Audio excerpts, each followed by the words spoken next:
Hello D students. जैसा आज हमने मॉर्निंग में आपको बताया था रिसर्च मेथोडोलॉजी पे हम लोग एक वीडियो बनाने वाले हैं, जहां पे 2022 में पूर्वांचल विश्वविद्यालय के द्वारा जो पीएचडी एंट्रेंस एग्जाम कंडक्ट कराया गया था, हम उसी का रिसर्च मेथोडोलॉजी पेपर फर्स्ट का वीडियो लेके आए हैं। थोड़ा सा ध्यान देंगे स्टूडेंट्स, तो ये जो 70 क्वेश्चंस हम लोग डिस्कस करने वाले हैं, ये सिर्फ 70 क्वेश्चंस नहीं होंगे।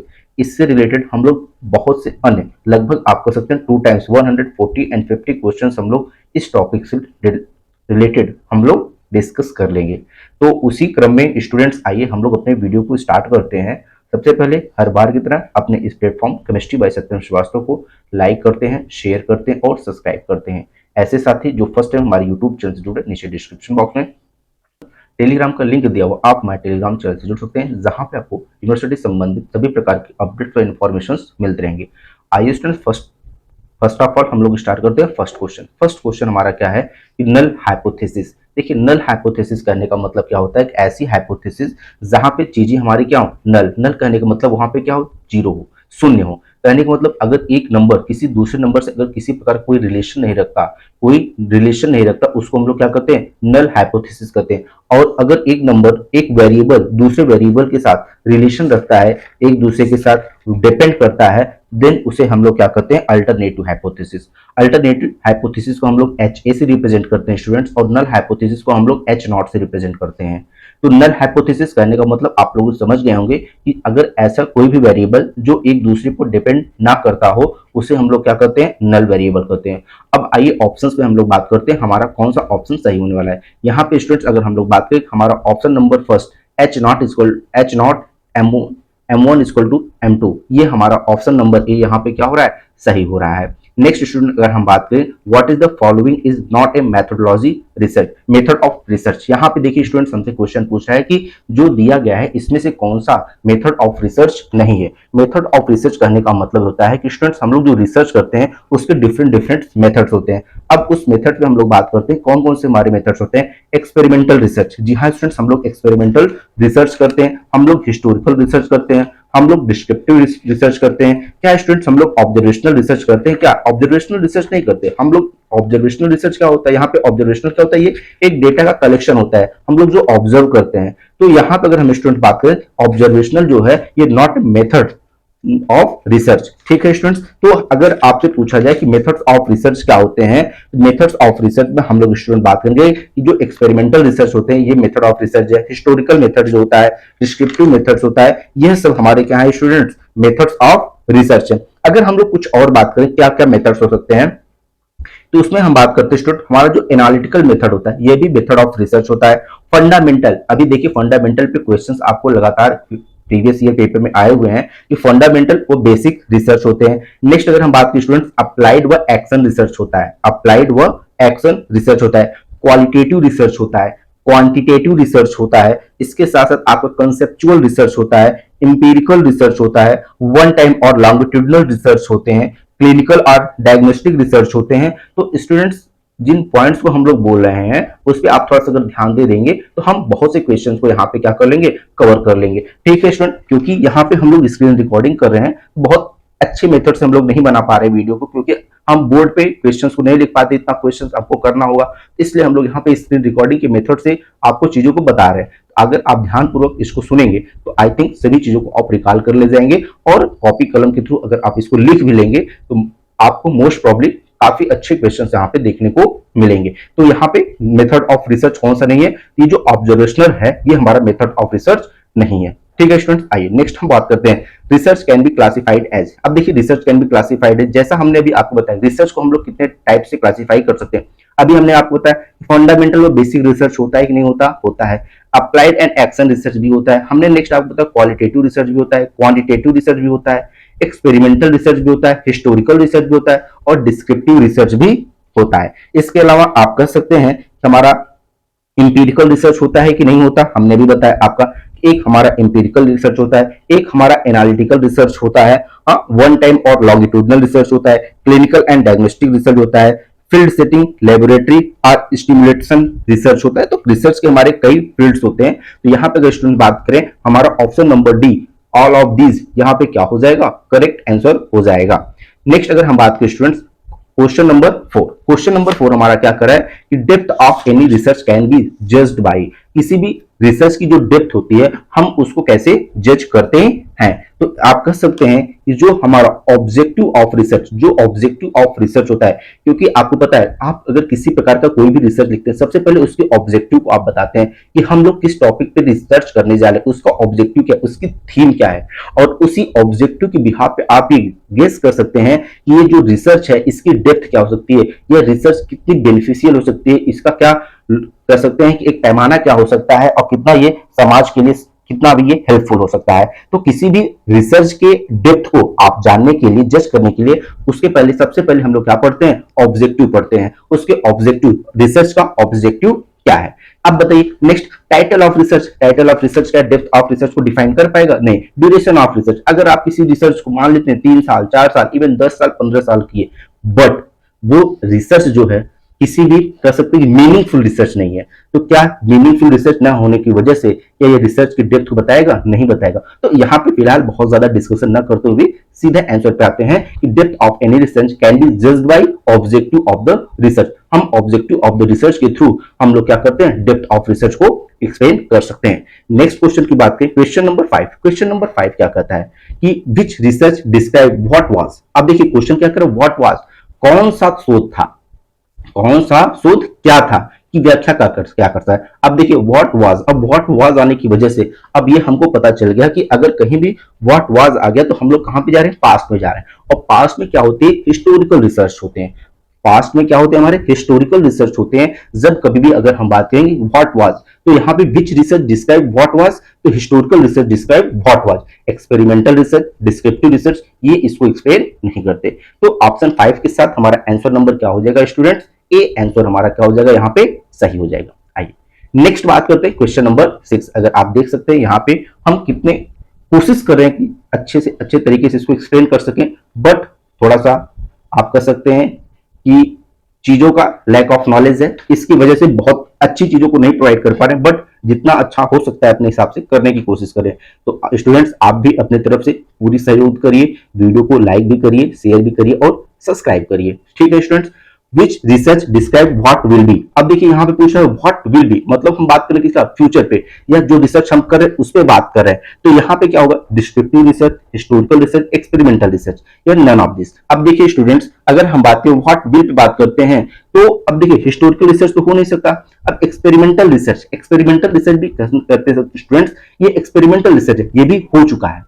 तो इसका मतलब यहाँ पे हम लोग हिस्टोरिकल और एक्सपेरिमेंटल रिसर्च में ना जाके अगर क्वेश्चन पूछता है व्हाट विल बी के साथ हम लोग कहां पे जाएंगे, डिस्क्रिप्टिव रिसर्च पे जाएंगे, जो कि हमारा क्या हो जाएगा स्टूडेंट, राइट आंसर हो जाएगा। आइए नेक्स्ट क्वेश्चन बात करते हैं कि the measure of central tendency, the measure of central tendency, केंद्रीय प्रवृत्ति का माप क्या है। अब आप बता सकते हैं रेंज, मीन, स्टैंडर्ड डेविएशन और कोरिलेशन। कभी स्टूडेंट्स अगर आपको पूछा जाएगा कि सेंट्रल टेंडेंसी का मेजर क्या है, तो जो सेंट्रल टेंडेंसी का मेजर होता है वो स्टूडेंट्स हमारा क्या होता है, मीन होता है। मीन क्या होता है, it is central tendency, measure of central tendency. तो हम ऑप्शन नंबर बी हमारा क्या हो जाएगा स्टूडेंट्स, यहाँ पे सही हो जाएगा। नेक्स्ट क्वेश्चन बात करते हैं कि मेजर ऑफ वेरिएबिलिटी इज, किसी भी वेरिएबिलिटी का मेजरमेंट किस में होता है। अब आप समझ सकते हैं मीन, मीडियन, मोड या स्टैंडर्ड डेविएशन। अब जो स्टैंडर्ड डेविएशन होता है स्टूडेंट्स वो मेजर ऑफ वेरिएबिलिटी होती है। तो यहाँ पे किसी वेरिएबिलिटी की जो मेजरमेंट होती है वो किसमें, स्टैंडर्ड डेविएशन। तो यहाँ पे ऑप्शन नंबर क्या हो जाएगा स्टूडेंट्स, डी हमारा सही हो जाएगा। नेक्स्ट अगर हम क्वेश्चन बात करें question number 9, which of the following of research aim to be theories. अब देखिए स्टूडेंट्स थ्योरी पे एम क्या कर रहा है कि निम्न में से किस प्रकार के अनुसंधान का उद्देश्य सिद्धांत का निर्माण करना है। हाँ, research aim to form theories का निर्माण करना कौन से रिसर्च का कार्य है। तो अब बताइए fundamental research, action research, applied research and none of this. अब यहाँ पे देखिए स्टूडेंट्स अगर हम फंडामेंटल रिसर्च की बात करते हैं तो फंडामेंटल रिसर्च ही क्या है, ये आपकी कंप्लीट थ्योरी रिसर्च है। यहाँ पे इसको फंडामेंटल के साथ इसको हम लोग बेसिक रिसर्च भी कहते हैं। क्या कहते हैं स्टूडेंट्स, बेसिक या प्योर रिसर्च करते हैं। तो फंडामेंटल रिसर्च को हम लोग दो नेम से और जानते हैं, इसके दो नाम और है, कौन कौन से, बेसिक और प्योर रिसर्च। तो यहाँ पे हमारा ऑप्शन नंबर ए क्या हो जाएगा स्टूडेंट, सही हो जाएगा। ठीक है, अगर हम बात करते हैं जब फंडामेंटल रिसर्च में बात करते हैं तो हम लोग किसी भी टॉपिक का क्या करते हैं, जनरल नॉलेज और फॉर्मुलेटिंग थ्योरीज पे क्या करते हैं, फोकस करते हैं। क्या करते हैं, general knowledge and formulating theories पे हम लोग क्या करते हैं, ज्यादा फोकस करते हैं। एक्शन रिसर्च की बात करते हैं, एक्शन रिसर्च में हम लोग क्या करते हैं, मेथोडोलॉजी पे फोकस करते हैं कि स्पेसिफिक प्रॉब्लम, किस प्रकार की स्पेसिफिक प्रॉब्लम है, उसके साइक्लिक प्रोसेस क्या होते हैं, एक्शंस क्या होते हैं, रिफ्लेक्शंस क्या होते हैं, ये हम लोग किस पे करते हैं, एक्शन रिसर्च पे।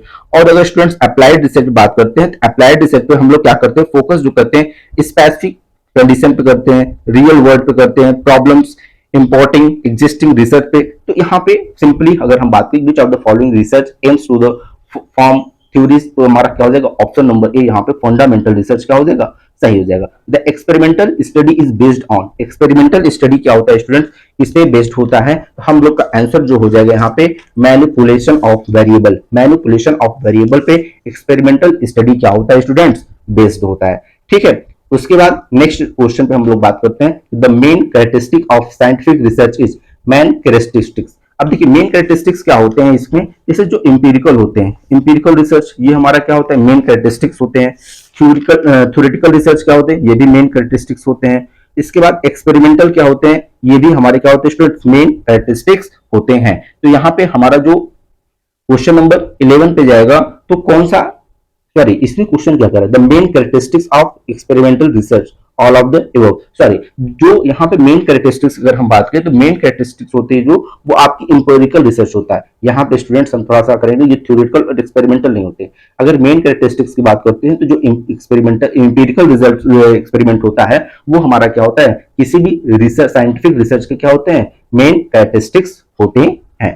ठीक है स्टूडेंट्स, नेक्स्ट अगर हम बात करते हैं, नेक्स्ट अगर हम बात करें question number 12, question next student बात करें question number 12, aim of action research. Aim of action research का क्या मतलब होता है, जैसे अभी हमने आपको बताया कि एक्शन रिसर्च, एक्शन रिसर्च क्या होता है, वो आपके लोकल इश्यूज पे बेस्ड होते हैं। तो उसका मीनिंग क्या होता है, उसका मीनिंग होता है स्टूडेंट्स कभी भी अगर किसी भी लोकल इशू उस पे इंडिविजुअल या ग्रुप पे इसका क्या इफेक्ट्स पड़ रहा है, किस मेथड के थ्रू इसमें इन्वेस्टिगेशन हो रहा है, इसके इश्यू क्या है, इसका प्रैक्टिकल सोल्यूशन क्या होता है। तो हम किसी भी लोकल प्रॉब्लम के हम लोग प्रैक्टिकल सॉल्यूशन की बात करते हैं, इसलिए इसको क्या कहते हैं, एम ऑफ एक्शन रिसर्च। अब देखिए इसके ऑप्शंस क्या है, बिल्ड थ्योरी, सॉल्व और local problem, prove assumptions and none of the. तो इसमें हमारा जो आंसर हो जाएगा क्या हो जाएगा, सॉल्व ए लोकल प्रॉब्लम। ठीक है स्टूडेंट्स, नेक्स्ट अगर हम बात करते हैं क्वेश्चन नंबर 13, क्वेश्चन नंबर 13 क्या कर, review of literature, review of literature is useful in, किसमें रिव्यू ऑफ लिटरेचर यूजफुल होता है। देखिए स्टूडेंट्स रिव्यू ऑफ लिटरेचर जो होता है किसमें होता है, selection of the problems, formulation of hypothesis, interpretation of result, all of the above. यहाँ पे अगर हम समझने का कोशिश करें तो रिव्यू ऑफ लिटरेचर कहने का मतलब जो चीज हमने रिव्यू किया है। अब यहाँ पे सबसे पहले लिटरेचर से पहले हम लोग को पढ़ना है यहाँ पे रिव्यू, रिव्यू क्या होता है। देखिए रिव्यू करने का मतलब अगर मान लीजिए हमने कोई भी प्रैक्टिकल किया, कोई भी एनालिसिस किया, हम लोग उसका रिव्यू लेते हैं कि क्या हमने प्रैक्टिकल सही किया है कि नहीं किया है, इसमें कोई डाउट्स नहीं है, इसमें कोई प्रॉब्लम्स नहीं है। इन सभी चीजों को हम लोग क्या करते हैं, बार बार कोशिश करते हैं इसको हम लोग क्या करें, रिजॉल्व करें, कोई प्रॉब्लम्स ना हो। इसलिए रिव्यू ऑफ लिटरेचर जो आपने एक्सपेरिमेंट किया है, जो आपने प्रैक्टिकल किया, अब उसी के लिटरेचर पे हम लोग क्या करते हैं, रिव्यू करते हैं, बार बार उसका एनालिसिस करते हैं, जिससे हमारा जो एक्सपेरिमेंट हो, जो हमारा एक्सपेरिमेंट हो वो क्या हो स्टूडेंट्स, 100% सही हो, एक्यूरेट हो। एक्यूरेसी को मेजर करने के लिए, एक्सपेरिमेंट के एक्यूरेसी के लिए हम लोग क्या करते हैं, रिव्यू ऑफ लिटरेचर करते हैं। तो अब यहाँ पे ऑप्शन जो है selection of the all problem, हम लोग सिलेक्ट करते हैं ना सभी प्रॉब्लम, हमने रिव्यू किया, हमने जो एक्सपेरिमेंट किया हमने उसका क्या किया, रिव्यू किया, रिव्यू करने के बाद हमने उसके सभी पॉइंट्स को कलेक्ट किया जो वहां पे प्रॉब्लम थे, हम लोग प्रॉब्लम को सिलेक्ट करते हैं।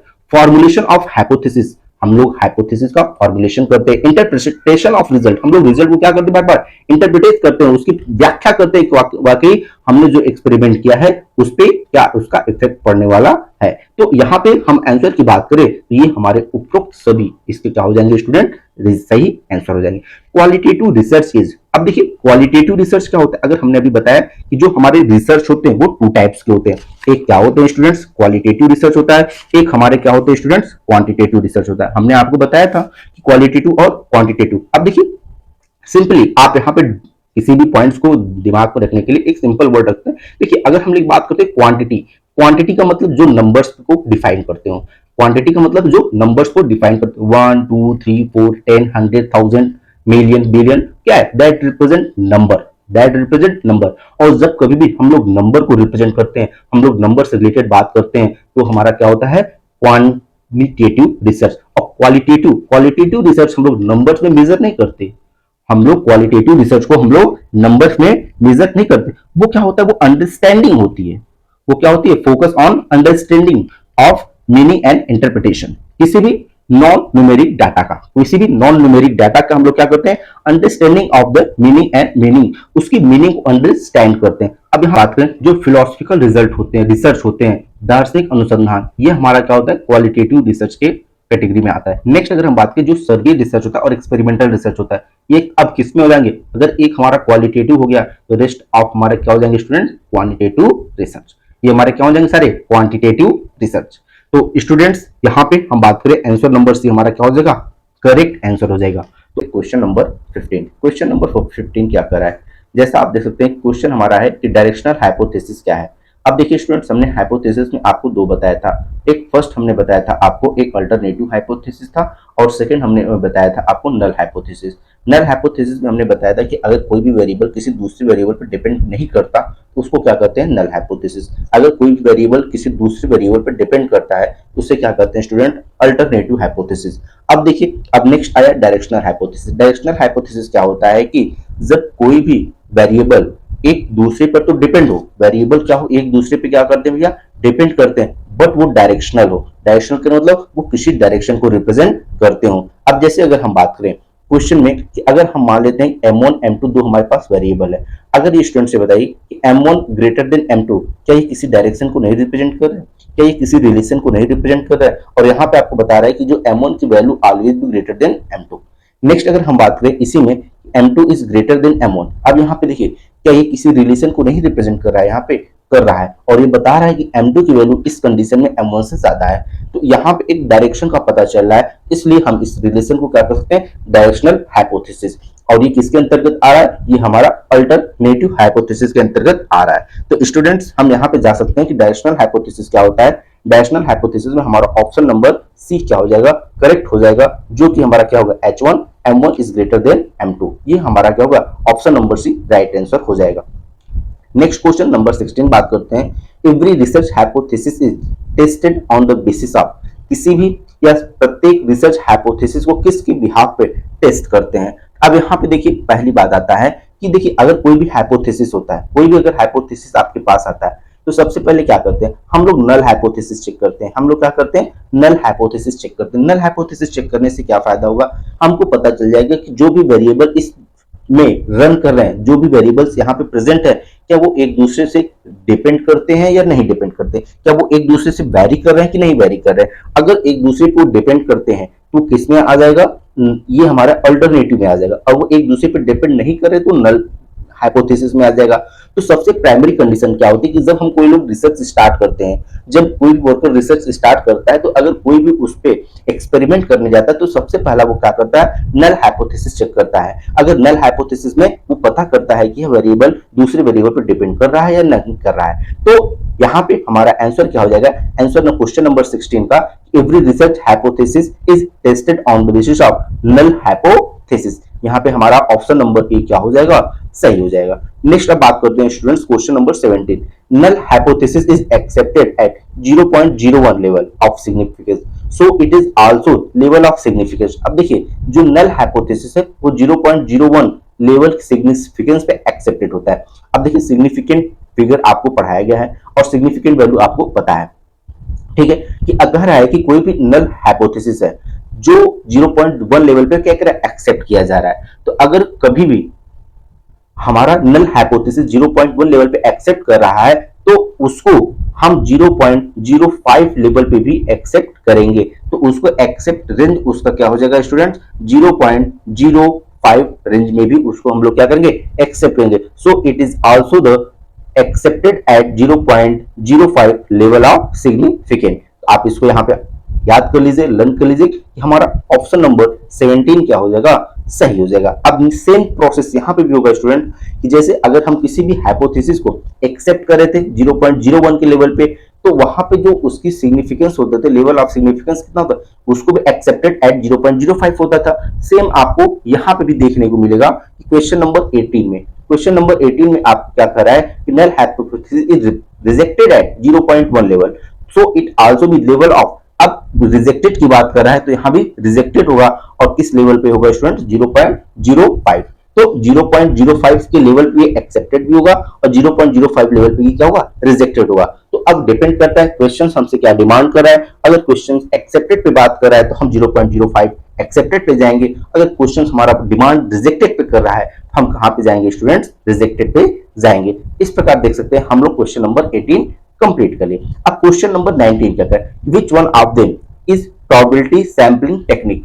अब देखिए सैंपलिंग टेक्निक क्या होती है, ये देखिए सैंपलिंग टेक्निक आपको पता है। देखिए सैंपल क्या होता है, सैंपल की बात करें तो आपको पता होना चाहिए कि जब किसी भी प्रकार का आप लोग क्या करते हैं कि इंस्ट्रूमेंट, अगर किसी प्रकार का आप लोग एक्सपेरिमेंट शुरू करने जाते हैं तो वहां पे हमें सबसे पहले क्या मिल चाहिए, सैंपल चाहिए। हाँ, सैंपल जो ऑब्जेक्ट होता है जिसका हमें क्या करना है, रिसर्च स्टार्ट करना है, जिसका हमें रिसर्च करना है, वही हमारा क्या होता है, सैंपलिंग होती है। अब सैंपलिंग में भी हम दो टाइप्स करते हैं, एक सिंपल सैंपल रैंडम सैंपलिंग होती है, एक नॉन रैंडम सैंपलिंग होती है।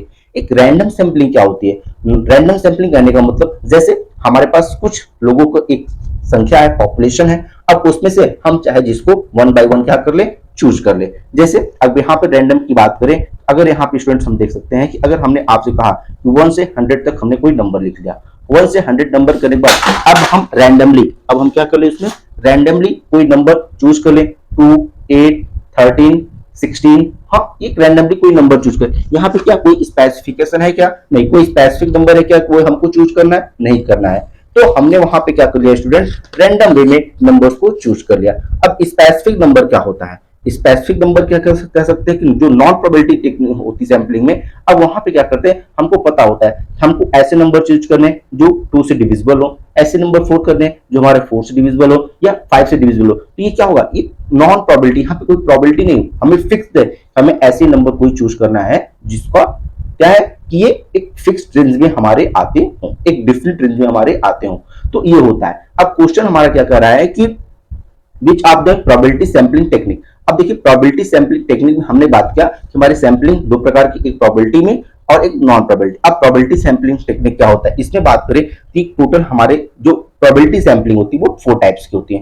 प्रोबेबिलिटी सैंपलिंग कितनी प्रकार की होती है स्टूडेंट्स, 4 टाइप्स की। कौन कौन सी प्रोबेबिलिटी सैंपलिंग होती है, एक स्टूडेंट्स होता है हमारा simple sampling, simple random sampling होती है। दूसरा हमारा क्या होता है स्टूडेंट, सिस्टमैटिक होती है। तीसरा क्या होती है, स्ट्रेटिफाइड होता है। तीसरा हमारा क्या होता है स्टूडेंट, स्ट्रेटिफाइड होता है। और चौथा क्या होता है, क्लस्टर होता है। चौथा क्या होता है, क्लस्टर होता है। अब इसमें देखिए क्या इस चारों में जो हमने आपको बताया, क्या इसमें कोई मैच कर रहा है, क्या पहला ही मैच कर रहा है, random sampling. Random sampling is क्या है, प्रोबेबिलिटी सैंपलिंग टेक्निक में हमारा क्या होता है, रैंडम सैंपलिंग आती है। अब देखिए जो नहीं है, जैसे स्नोबॉल सैंपलिंग नहीं है, पर्पोसिव सैंपलिंग नहीं आई, और उसके बाद कोटा सैंपलिंग नहीं आई, तो ये क्या है, ये हमारे नॉन प्रोबेबिलिटी सैंपल है। ये सब हमारे क्या है, नॉन प्रोबेबिलिटी सैंपल है। तो प्रोबेबिलिटी सैंपल कौन कौन से हैं, एक सिंपल रैंडम हो गया, एक सिस्टमैटिक हो गया, एक स्ट्रेटिफाइड हो गया, और एक हमारे क्या हो गए, क्लस्टर हो गए। ये सब हमारे कैसे सैंपलिंग है स्टूडेंट्स, ये हमारे सिंपल या कह सकते हैं प्रोबेबिलिटी सैंपलिंग की कैटेगरी में आते हैं। ठीक है, आइए नेक्स्ट क्वेश्चन, नेक्स्ट क्वेश्चन करते हैं कि अब यहाँ पे आपको पूछा है कि द एरिया लाइज बिटवीन। अब यहाँ पे देखिए एक क्वेश्चन दिया है कि कुछ दिया है कि इसमें आपको 3 सिग्मा 2 प्लस 3 सिग्मा लाइज करता है। अब यहाँ पे देखिए ये न्यूमेरिकल है, थोड़ा सा आपको इस ग्राफ को सॉल्व करना होगा, बट यहाँ पे हमने डायरेक्ट इसका आंसर हम आपको बता दे रहे हैं कि जो रेंज होगा इसका 99.74% होगा, 99.74% होगा। इसको आप लर्न कर लीजिए। अब यहाँ पे हम इसको सॉल्व नहीं करा पाएंगे। अब देखिए मीडियन, क्वेश्चन नंबर 21 वो किस पे डिपेंड है, मीडियन पे डिपेंड है। अब देखिए स्टूडेंट्स, मीन मीडियन मोड बहुत ही इंपॉर्टेंट है। मीन मीडियन मोड ये आपको जरूर आना चाहिए। अब मीडियन क्या होता है, मीडियन हमारा निकालने के लिए सबसे पहले कोई भी नंबर्स दिए होंगे, जैसे इस प्रकार से यहाँ पे नंबर दे दिया गया, और अच्छी बात यहाँ पे ये है कि ये नंबर जो है हमको असेंडिंग ऑर्डर में दिया हुआ है। अगर हमको इसको मीडियम, अगर ऐसे रैंडम नंबर दे देता है तो हमको सबसे पहले नंबर्स को असेंडिंग ऑर्डर में अरेंज करना होता है। और अगर मीडियन पूछता है, अगर हमसे क्या पूछता है स्टूडेंट्स, मीडियन पूछता है, तो हम इसके अगर इवन नंबर होगा, तो इवन नंबर में हम क्या करेंगे, मिड के दो नंबर को, मिड के दो नंबर को, जैसे यहाँ पे टोटल नंबर देखते कितना है, 1 2 3 4 5 एंड 6, 6 है, हम नंबर क्या करें 3 और 4 ले लें, हम 3 और 4 ले लें, यही तुम्हारा सेंटर नंबर होगा। और 3 प्लस 4, अब इसको हम किससे डिवाइड कर दें 2 से, जो नंबर आ जाएगा, जो नंबर आ जाएगा 3 एंड 4 मतलब ये क्या है, यहाँ पे थर्ड नंबर है और फोर्थ नंबर को हम 2 से डिवाइड कर देंगे, यही हमारा क्या होगा मीडियन आ जाएगा। अब स्टूडेंट्स यहाँ पे देखिए थर्ड नंबर हमारा क्या है 8 है, फोर्थ नंबर क्या है हमारा 10th है, अब इसका 2 से डिवाइड कर दीजिए, कितना हो जाएगा 18/2, यहाँ पे आंसर क्या आ जाएगा 9, तो जो हमारा मीडियन क्या हो जाएगा स्टूडेंट 9 हो जाएगा। क्लियर। नेक्स्ट आइए हम बात करते हैं, अब ये देखिए मीडियन के लिए, अब मीन के लिए क्या फॉर्मूला होता है, मीन के लिए आपको पता है स्टूडेंट, सभी नंबर का हम लोग क्या करते हैं सम करते हैं और जितना टोटल नंबर था उससे डिवाइड कर देते हैं। जैसे अगर इसको हम हमारा क्या निकालना मीन 1 + 2 + 3 + 4 + 5 + 6 + 7, अब ये कर देंगे और टोटल 7 नंबर है, हम इससे क्या कर देंगे डिवाइड कर देंगे, तो इससे हमारा क्या होगा मीन निकलेगा। अब देखिए ये जो अभी हमने मीडियन का फॉर्मूला, अब वहां पे देखिए अगर ऑड नंबर होता, इसके लिए हम यहाँ पे बात कर लेते हैं कि अगर यहाँ पे हमारा क्या होता, अगर ये ऑड नंबर होता, यहाँ पे ऑड होता, जैसे 1 2 3 4 5 6 आया था ना, अगर यहाँ पे 7 आ जाता, तो 7 अगर नंबर होता, यहाँ मान लेते एक नंबर और ऐड कर देते 15, तो आप क्या करते आप 7 नंबर यहाँ पे जो आपका 10 होता वही इसका मीडियन हो जाता, 10 क्या हो जाता है इसका मीडियन हो जाता है। ठीक है, अब यहाँ पे देखिए क्या करना है, हमको सभी नंबर्स को ऐड कर देना है, सभी नंबर्स को हमने ऐड किया 7 से डिवाइड कर दिया, अब टोटल आप ऐड करते 28 आ जाएगा और 4 7 से डिवाइड करेंगे आंसर क्या आ जाएगा 4 आ जाएगा, यहाँ पे ये आंसर आपका क्या हो जाएगा सही हो जाएगा। ठीक है, देखिए क्वेश्चन आपको इसी फॉर्म में बनेंगे, बहुत हार्ड क्वेश्चंस नहीं बनते, तो यहाँ पे इस प्रकार से हम मीड मीडियन मोड निकाल सकते हैं। अब ये देखिए नेक्स्ट क्वेश्चन आ गया मोड पे, मोड पे क्या पूछते हैं, किसी भी नंबर में किसी सैंपल में जो मैक्सिमम रिपीटिंग यूनिट होती है, क्या होती है मैक्सिमम रिपीटिंग यूनिट होती है, वही हमारा क्या होता है मोड होता है, मैक्सिमम रिपीटिंग यूनिट। अब देखिए मैक्सिमम रिपीटिंग यूनिट कैसे पता चलेगा, अब यहाँ पे देखिए ये नंबर्स दिए हैं, देखिए हमको दिया है 7 5 3 5 9 3 4 5 7 9 10 एंड 5, ये कुछ नंबर्स दिए हुए हैं ना। अब इसमें नंबर्स को देखिए, अगर आप कुछ ध्यान से देंगे तो एक ऐसा नंबर है जो कई बार आया है, जैसे अगर हम 5 की बात करते हैं, किसकी बात करते हैं 5, 5 देखिए टोटल कितने टाइम्स आए 1 2 3 4, 5 कितने टाइम्स आया 4 टाइम्स आया। अब देखिए क्या ऐसा कोई और नंबर है जो 4 टाइम्स आया है, आइए 7 को चेक कर लेते हैं, 7 को देखिए एक यहाँ पे आया एक यहाँ पे आया, 2 बार आया है, 3 कितनी बार आया एक यहाँ पे आया एक यहाँ पे आया, 2 ही बार आया है, उसके बाद 9 एक बार आया है, 10 एक बार आया। तो मैक्सिमम रिपीटिंग यूनिट क्या है, जो ऐसा नंबर जो बार बार रिपीट हुआ है, मैक्सिमम रिपीटिंग यूनिट यहाँ पे हमारा क्या है 5, एक ऐसा नंबर जो मैक्सिमम रिपीटिंग यूनिट है और जो कितनी टाइम्स है 4 टाइम्स है, इसलिए हमारा क्या हो जाएगा ये मोड हो जाएगा। तो स्टूडेंट आई थिंक आपको मीन मीडियन एंड मोड ये क्या हो गया क्लियर हो जाएगा, तो कभी भी मीन मीडियन मोड आएगा तो आप आसानी से इसको कर सकते हैं। तो अब आपको हमने बता दिया कि मीन कैसे निकलेंगे, मीन में क्या होता है टोटल नंबर का सम, हाँ टोटल नंबर्स का sum plus total number of total number, मतलब जितनी बार नंबर सैंपल्स आपके आते हैं, समेशन ऑफ ऑल नंबर्स जो होते हैं। ठीक है, ये आपका हो जाएगा। नेक्स्ट अगर हम बात करें, अब देखिए मीन मीडियन मोड में एक रिलेशन होता है, मीन मीडियन मोड में एक रिलेशन होता है, ये रिलेशन क्या होता है स्टूडेंट, अब आपको यहाँ पे इस रिलेशन को याद करना होगा कि जो मोड की वैल्यू होती है, जो मोड की वैल्यू होती है स्टूडेंट वो 3 टाइम्स मीडियन की, 3 टाइम्स मीडियन की वैल्यू -2 टाइम मीन की वैल्यू होती है, इक्वल होती है। जो मोड की वैल्यू होती है वो 3 टाइम मीडियन -2 टाइम मोड के क्या होगा, सॉरी 3 टाइम्स मीडियन और 2 टाइम्स मीन के क्या होगा इक्वल होगा। अब आइए यहाँ पे हमारा कौन सा ऑप्शन सही बैठ रहा है स्टूडेंट्स, आप देख सकते हैं mode equal to 3 times median -2 times mode, option number B हमारा क्या हो जाएगा यहाँ पे स्टूडेंट सही हो जाएगा। यहाँ पे हमारा ऑप्शन नंबर बी क्या हो जाएगा सही हो जाएगा, मोड इक्वल टू क्या हो जाएगा 3 टाइम्स मीडियन -2 टाइम्स मीन। ठीक है, ये हमारा क्वेश्चन नंबर 24। क्वेश्चन नंबर 5 क्या कह रहा है, which is the quality of good measuring tools, good measuring tools का क्वालिटी क्या है, what is which is the quality of good measuring tools, मापन के अच्छे उपकरण की कौन सी विशेषता होती है। अब यहाँ पे आप देख सकते हैं क्या हो सकती है गुड मेजरिंग टूल में। अब देखिए यहाँ पे अगर हम बात करें रियलिटी विश्वसनीयता, अगर आप कोई मेजरमेंट कर रहे हैं, आप खुद सोचिए अगर कोई मेजरमेंट कर रहे हैं तो उसमें क्या रिलायबिलिटी होनी चाहिए कि नहीं होनी चाहिए, उसमें विश्वसनीयता होनी चाहिए कि नहीं होनी चाहिए, उसमें एक्यूरेसी होनी चाहिए कि नहीं होनी चाहिए। अगर कोई भी आप वर्क कर रहे हैं, कोई भी आप एक्सपेरिमेंट कर रहे हैं, अगर उसमें विश्वसनीयता है वो आपको क्या है एक गुड क्वालिटी मानी जाएगी कि नहीं मानी जाएगी, लोग आप पे ट्रस्ट करेंगे।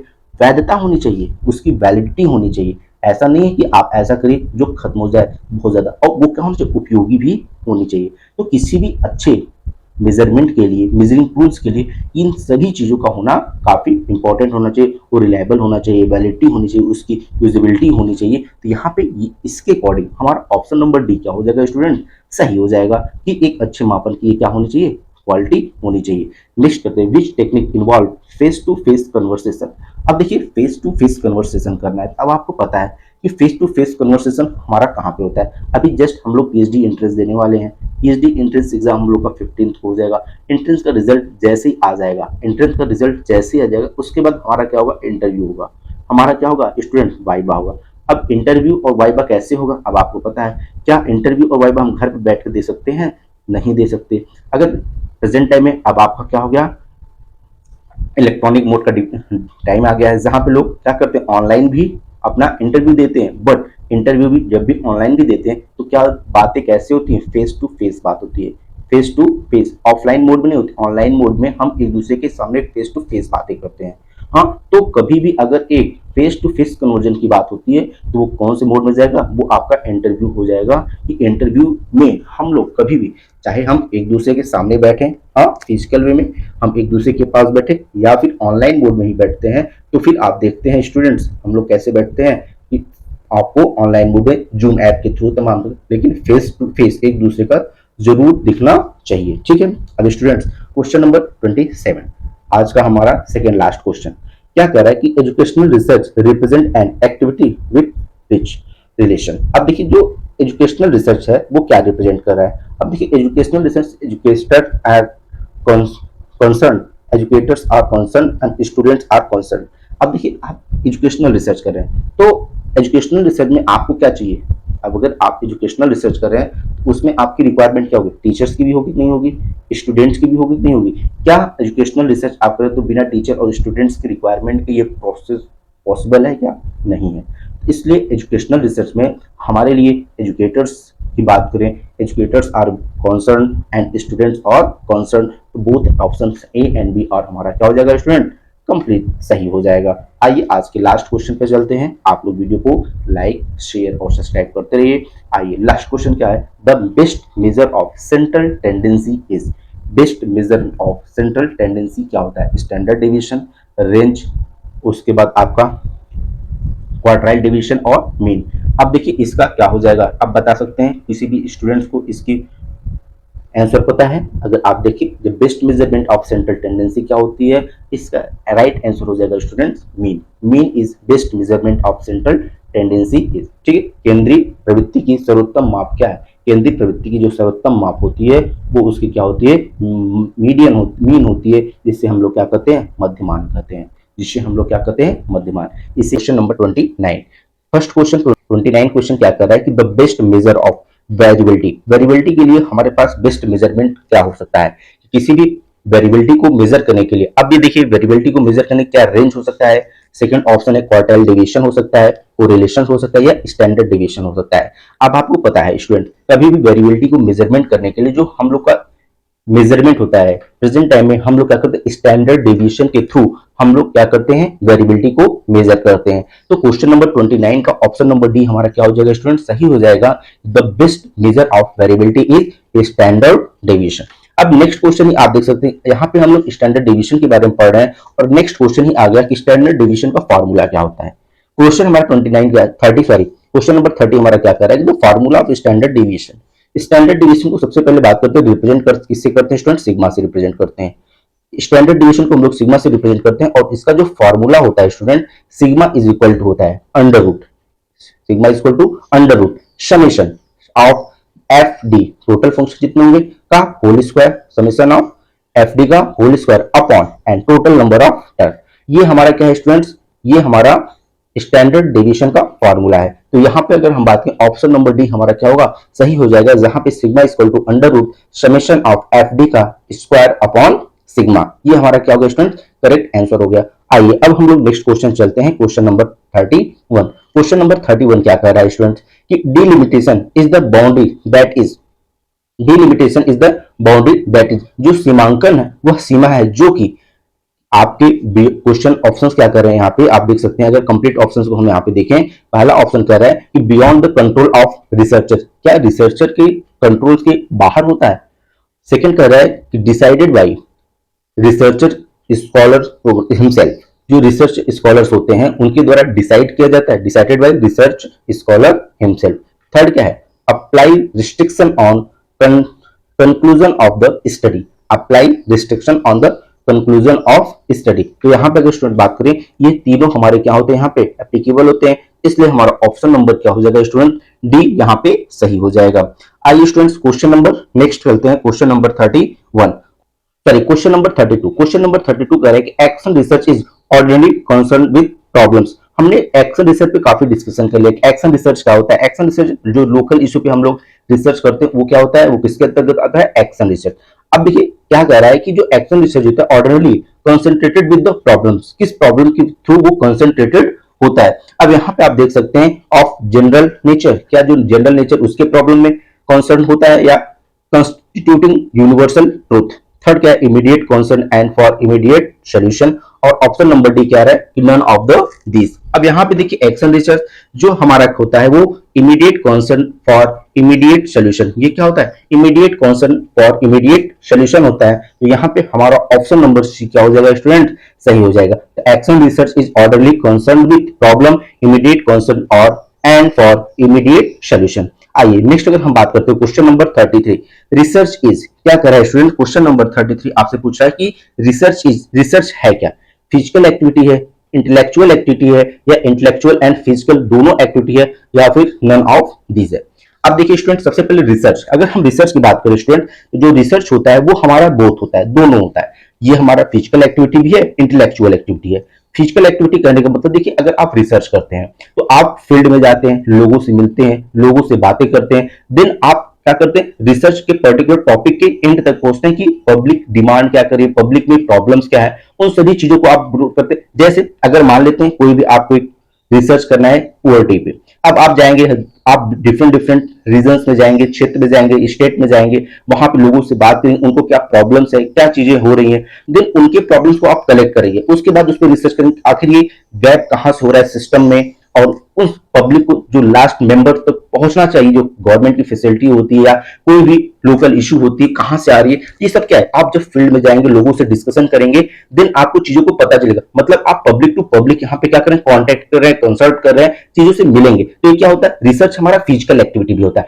साथ ही साथ इंटेलेक्चुअल एक्टिविटी भी होता है। इंटेलेक्चुअल एक्टिविटी करने का मतलब अब आप कोई भी टॉपिक मिल गया, आप उस पर काफी क्रिटिकल थिंकिंग करेंगे, आखिर यहाँ पे पॉसिबिलिटी क्या बन रही है, आप अपना दिमाग खुद खपाएंगे, खुद दिमाग लगाएंगे, उस पर पूरे दिन पूरी रात लगातार कंटिन्यू उस पर सोचेंगे इसमें क्या हो सकता है, इसमें और क्या बेटर किया जा सकता है, इसमें क्या प्रॉब्लम्स रह गई, क्या कमियां रह गई, इसको इंप्रूव किया जाए, कैसे इंप्रूव किया जाए। तो क्या ये इंटेलेक्चुअल एक्टिविटी नहीं है जहां पे हम एनालिसिस कर रहे हैं, सिंथेसिस कर रहे हैं, चीजों को क्या करें, एनालिसिस करें कि यहाँ पे प्रॉब्लम आ कहां रही है, जो हमने एक्टिविटी किया, जो हमने रिसर्च किया, वो वहां पे प्रॉब्लम क्या क्रिएट हो रही है। तो उस टॉपिक पे भी हम लोग क्या करते हैं, काफी इंटेलेक्चुअल एक्टिविटी करते हैं, काफी चीजों को थिंकिंग करते हैं, काफी क्रिटिकल थिंकिंग यहाँ पे आती है। तो इसलिए कभी भी रिसर्च हमारे कोई पर्टिकुलर एक्टिविटी में अगर हम बात करें तो फिजिकल एक्टिविटी सिर्फ हम नहीं कर सकते, यहाँ पे हमारी क्या होती है, हम फील्ड में भी जाते हैं, लोगों से बात करते हैं, साथ ही साथ उसके साथ हम अपने दिमाग को भी यूज करते हैं, उसको लगाते हैं, माइंड्स को कंप्लीट सेट करते हैं। तो यहाँ पे हमारा जो ऑप्शन हो जाएगा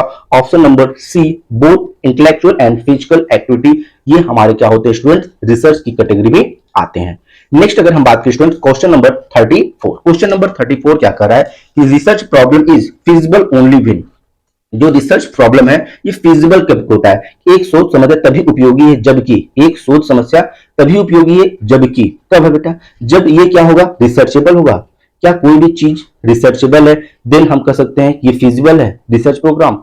हाँ, कि अगर रिसर्चेबल है तो उसको हम लोग कंसर्न करेंगे कि नहीं करेंगे। सेकंड ऑप्शन क्या कर रहा है कि it is utility and relevance, क्या उपयोगी और प्रासंगिक होनी चाहिए। अगर आप कोई भी रिसर्च कर रहे हैं तो क्या वो उपयोगी और प्रासंगिक होनी चाहिए कि नहीं होनी चाहिए। नेक्स्ट अगर हम बात करें new and add something to knowledge, नवीन हो तथा ज्ञान में वृद्धि करें। अब बताइए अगर आप कोई भी रिसर्च करने वाले हैं तो वो फिजिबल कब होगी। हाँ, अगर हम आपसे करें कोई भी टॉपिक आप रिसर्च कर रहे हो तो शोध योग्य होने चाहिए नहीं चाहिए, जो पब्लिक को हेल्पफुल होना चाहिए नहीं चाहिए, जो आप कह सकते हैं कि सबसे पहले रिसर्च फिजिबल ही होना चाहिए।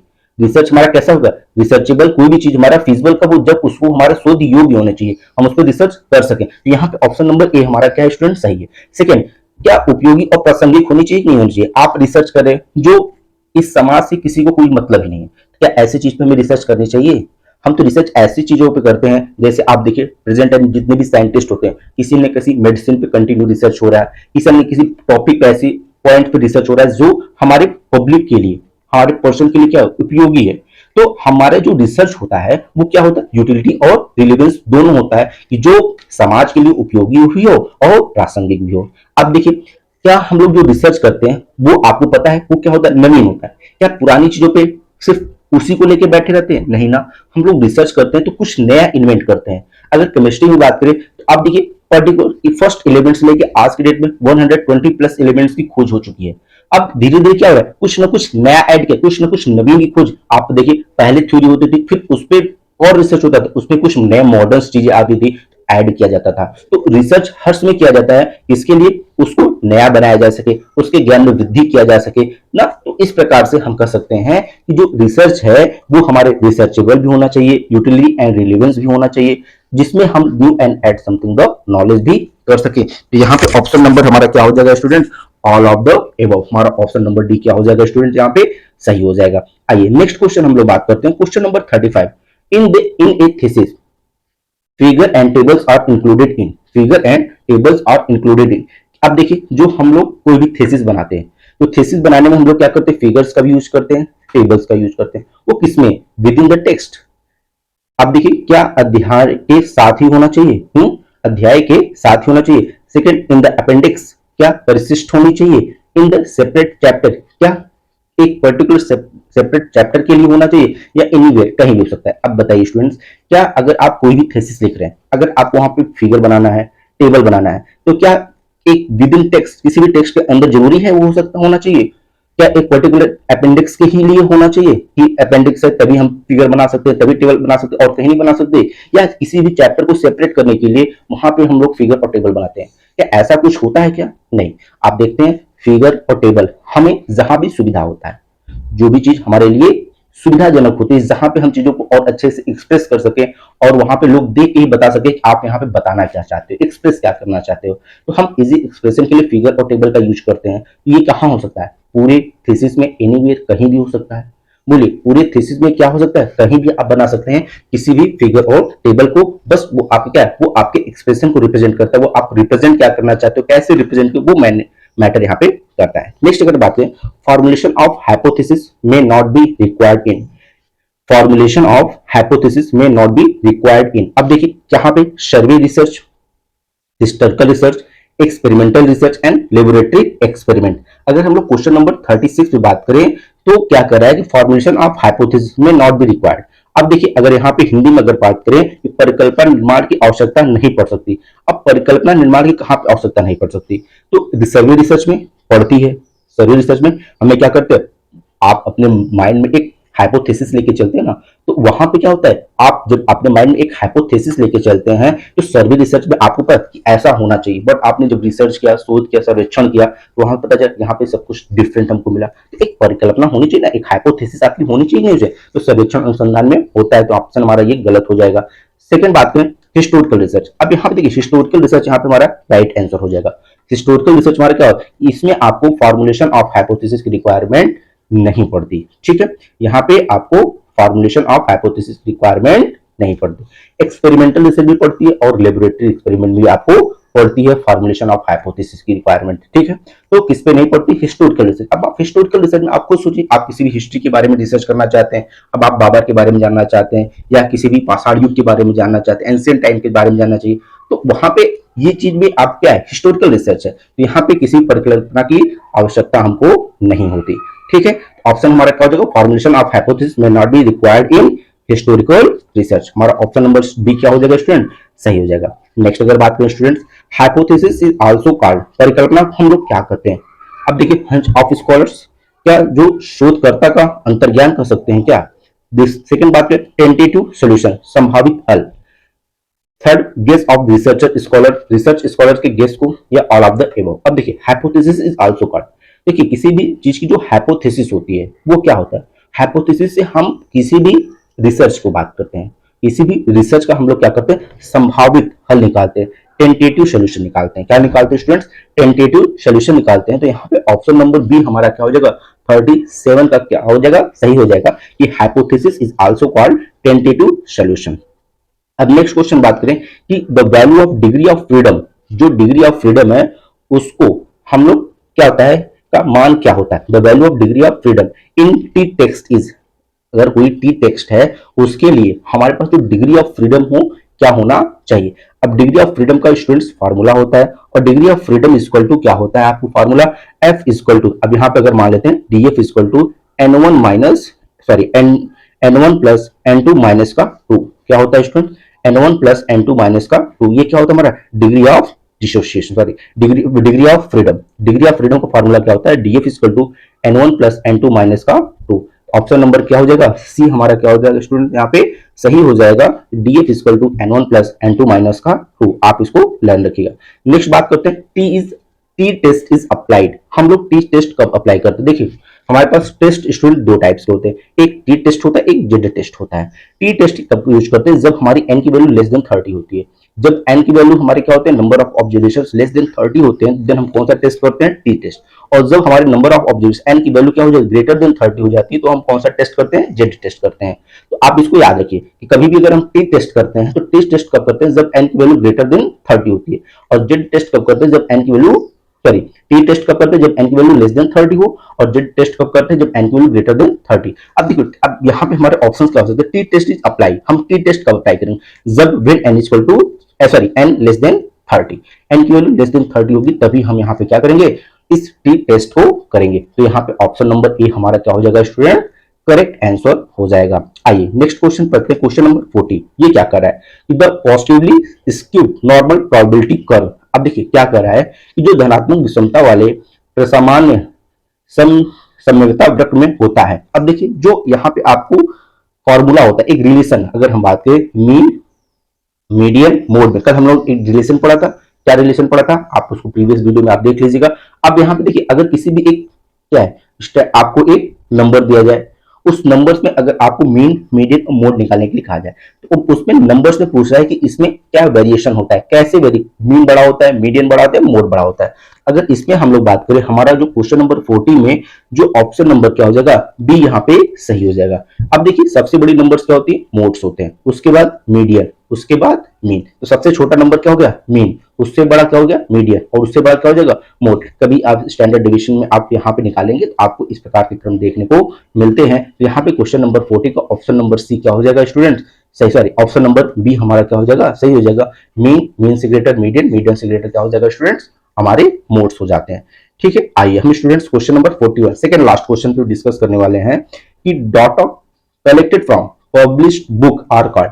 अब देखिए डाटा कलेक्टेड फ्रॉम, अब यहाँ पे आपके पास जो डाटा आप कलेक्ट करें, जो डेटा आप कलेक्ट, डेटा कहां से कलेक्ट करें स्टूडेंट्स, पब्लिक बुक से। अब देखिए पब्लिक बुक एक होता है, जब आप कभी भी कोई भी रिसर्च करते हैं तो सबसे पहले मोस्ट इंपॉर्टेंट होता है डेटा, आप डेटा को कलेक्ट कैसे कर रहे हैं, डेटा को आप कलेक्ट कैसे करें। एक प्राइमरी डेटा होता है और सेकेंडरी डेटा होता है, टर्शियरी डेटा। यहाँ देखिए मेन अगर हम बात करें टू पार्ट्स में, प्राइमरी और सेकेंडरी डेटा।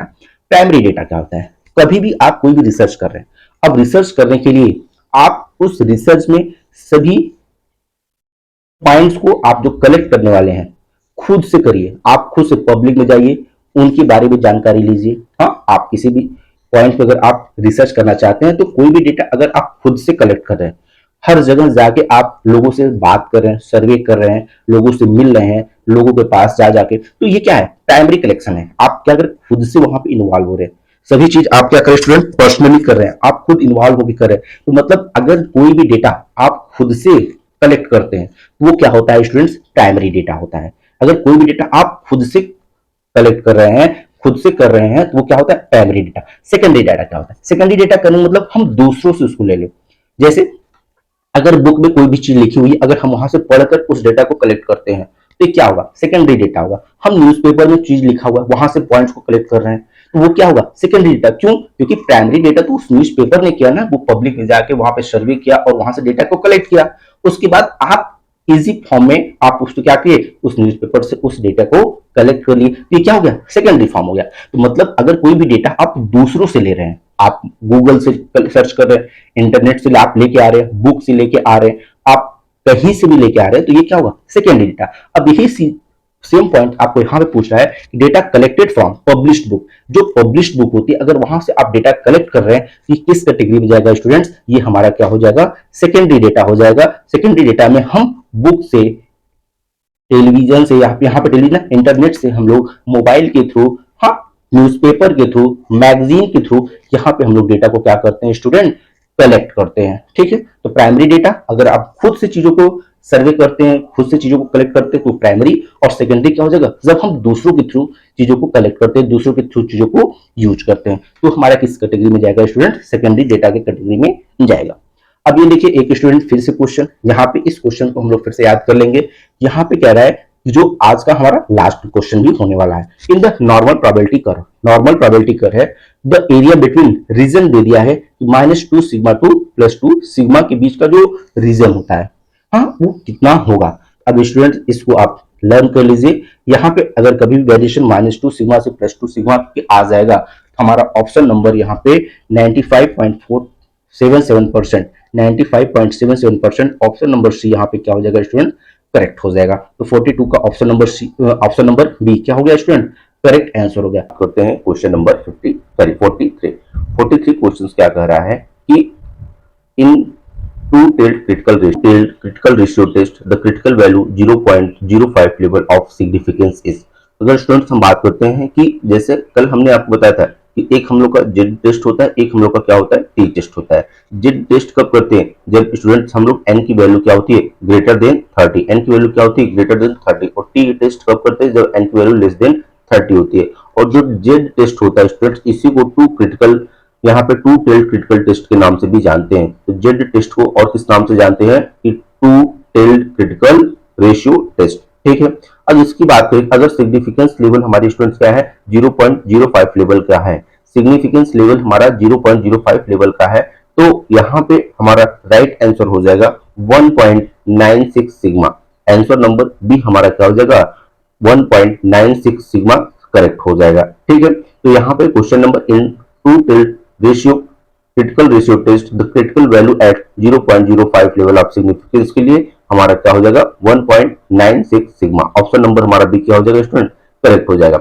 नेक्स्ट अगर हम बात करें question number 44, in normal probability curve, फिर से in normal probability curve, the area between the region -3 sigma 2 +3 sigma, -3 sigma 2 +3 sigma. अगर हम स्टूडेंट बात करें, अभी प्रीवियस वीडियो नंबर 3 में हमने डिस्कस किया था, अगर यही रेंज हमारे पास 2 सिग्मा -2 सिग्मा से 2 सिग्मा का होता है, तो जो हमारा प्रोबेबिलिटी कर्व या एरिया होता है वो कितना आता है? कितना परसेंटाइल आता है स्टूडेंट? वो आता था हम लोग का 95.44% आता था। क्या आता था? 95.44%। बट अगर हमको एरिया का जो रेंज है वो -3 सिग्मा से +3 सिग्मा आता है, तो इसके लिए जो हमारा एग्जैक्ट आंसर हो जाएगा ऑप्शन नंबर सी हो जाएगा 99.74%। यहाँ पे ऑप्शन नंबर सी हमारा क्या हो जाएगा स्टूडेंट्स? करेक्ट हो जाएगा। अब यहाँ पे चीजें कैलकुलेटिव होती हैं, तो इसलिए हम यहाँ पे चीजों को एक्सप्लेन नहीं कर पा रहे हैं। नेक्स्ट अगर हम बात करें question in two tailed critical ratio test, again देखिए two tailed critical ratio test, हम किसकी बात करेंगे? यहाँ पे जेड टेस्ट की बात करेंगे। जेड टेस्ट की बात करेंगे, क्योंकि जेड टेस्ट को एक और नाम से जानते हैं, उसका क्या नाम है? Two tailed critical ratio test, the critical value at 0.01 level. अभी भी हम लोगों ने बात किया था क्रिटिकल लेवल पे कितना, किस वैल्यू पे हम लोगों ने बात किया था? 0.5 पे बात किया था। हाँ, अब यहाँ पे 0.01 लेवल की बात हो रही है। यहाँ पे देखिए जो लेवल हमारा क्या है? 0.05 पर। सेम क्वेश्चन है, अभी हमारा लेवल क्या था? 0.05 का था, और 0.05 के लिए हमारी करेक्ट वैल्यू क्या होती थी? 1.96। अब यहाँ पे देखिए सेम क्वेश्चन आपको यहाँ पे पूछ रहा है, लेकिन डिफरेंस क्या है कि जो क्रिटिकल टेस्ट वैल्यू पूछ रहा है आपसे वो 0.01 लेवल का पूछ रहा है। क्या पूछ रहा है? 0.01 लेवल का। अब इसके लिए आपका एग्जैक्ट आंसर हो जाएगा, करेक्ट आंसर हो जाएगा स्टूडेंट क्वेश्चन नंबर 45 का 2.86 2.58 सॉरी 2.58। ऑप्शन नंबर बी हमारा क्या हो जाएगा? करेक्ट आंसर हो जाएगा। ठीक है स्टूडेंट, अब ये सारी चीजें काफी कैलकुलेटिव होती है, ग्राफिकल होती है, इसलिए यहाँ पे हम आपको इस चीज बता नहीं पा रहे हैं। सेम क्वेश्चन फिर से देखिए आ गया हमारे पास, in one tailed critical ratio test, the critical value at 0.05 level of significance. अभी तक हम लोगों ने क्या पढ़ा था student? Two tailed critical ratio. अब हम आ रहे हैं किस पे? One tailed critical ratio test. अब इस पे देखिए, अगर ये लेवल कर रहा है कि 0.05 की लेवल पे अगर क्वेश्चन पूछ रहा है, तो इसका राइट आंसर हो जाएगा student 1.65 sigma. 1.65 sigma option number A हमारा यहाँ पे क्या हो जाएगा, करेक्ट आंसर हो जाएगा। नेक्स्ट अगर हम बात करें question number 47, the critical ratio test is also known as, critical ratio test को हम लोग क्या नाम जानते हैं बेटा, जेड टेस्ट के नाम से भी जानते हैं। Critical ratio test is also known as क्या है, जेड रेशियो टेस्ट, ठीक है। अब यहाँ पे देखिए कि जब हम कभी भी जेड टेस्ट कब करते हैं, जब हमारे पास लार्ज सैंपल रेशियो होते हैं, जैसा हमने बताया था लार्ज सैंपल रेशियो के लिए ही हम लोग क्या करते हैं स्टूडेंट, जेड टेस्ट करते हैं। या फिर यहां बात करें कि जब हम लोग स्टैंडर्ड डेविएशन की वैल्यू क्या होती है ग्रेटर देन 30, हम लोग जेड टेस्ट करते हैं, और एन की वैल्यू लेस देन 30, एन की वैल्यू क्या हो जाएगी जब लेस देन 30 हो जाएगा तो हम लोग कौन सा टेस्ट करेंगे स्टूडेंट, टी टेस्ट करते हैं, ठीक है। आइए next question, question number 48, question number 48 क्या कर रहा है, in one critical ratio test the significant value at 0.01 level of significance, again देखिए स्टूडेंट्स क्या पूछा है कि 0.01 लेवल के लिए सिग्निफिकेंस वैल्यू पूछ रही है, तो 0.01 लेवल के लिए जो सिग्निफिकेंस की वैल्यू होती है 2.33 सिग्मा होती है, क्या होती है 2.33 सिग्मा होती है।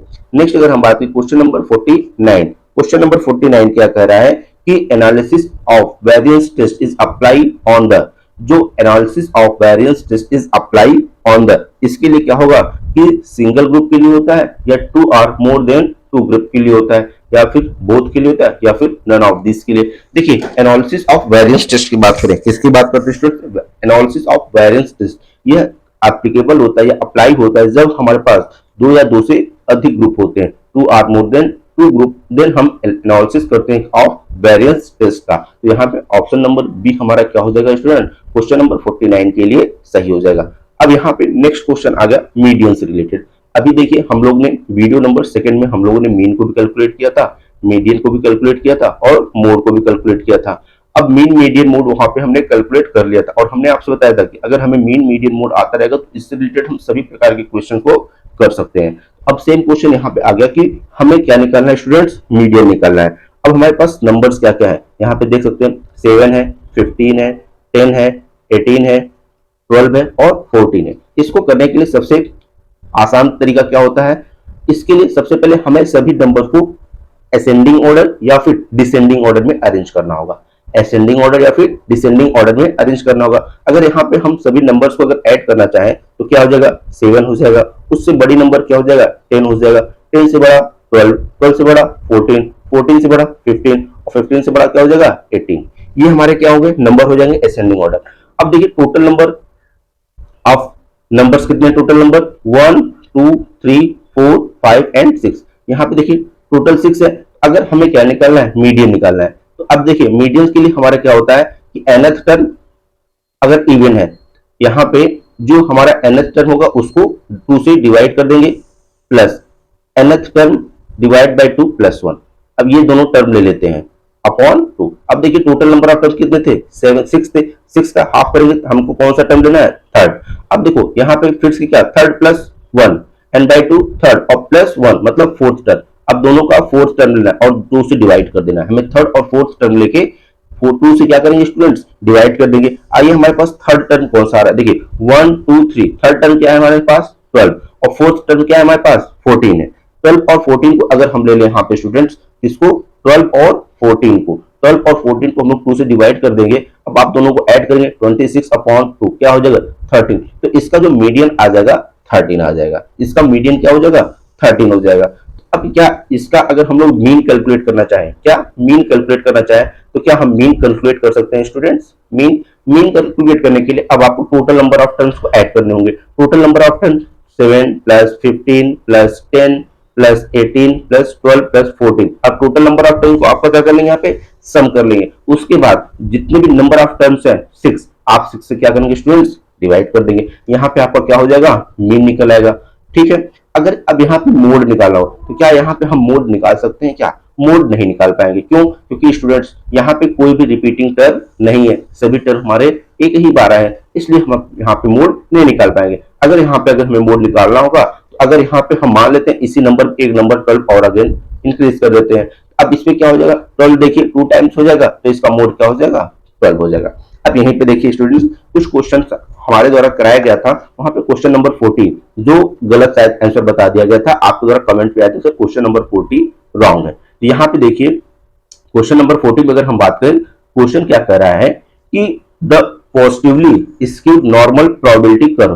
देखिए the positively skewed normal probability curve के लिए हमने आप लोग को बता दिया था उल्टा, जहां पे हमने बता दिया था कि सबसे मीन क्या होता है, मीन से बड़ा मीडियन होता है और मीडियन से बड़ा मोड क्या होता है, ये हमने आपको बता दिया था। बट ऑप्शन नंबर ए यहाँ पे सही होता है कि सबसे बड़ी टर्मिनोलॉजी हमारी किसकी होती है, मीन की होती है, उससे छोटी क्या होती है, मीडियन की होती है, और सबसे छोटी क्या होती है, मोड की होती है। सबसे बड़ी टर्मिनोलॉजी किसकी होती है, मीन की, उससे छोटी मोड का, मीडियन का, और सबसे छोटी टर्मिनोलॉजी क्या होती है, मोड की होती है। अब क्वेश्चन स्टूडेंट्स यही कर रहे हैं, तो इसी के साथ लगे हाथ एक क्वेश्चन और कर लेते हैं।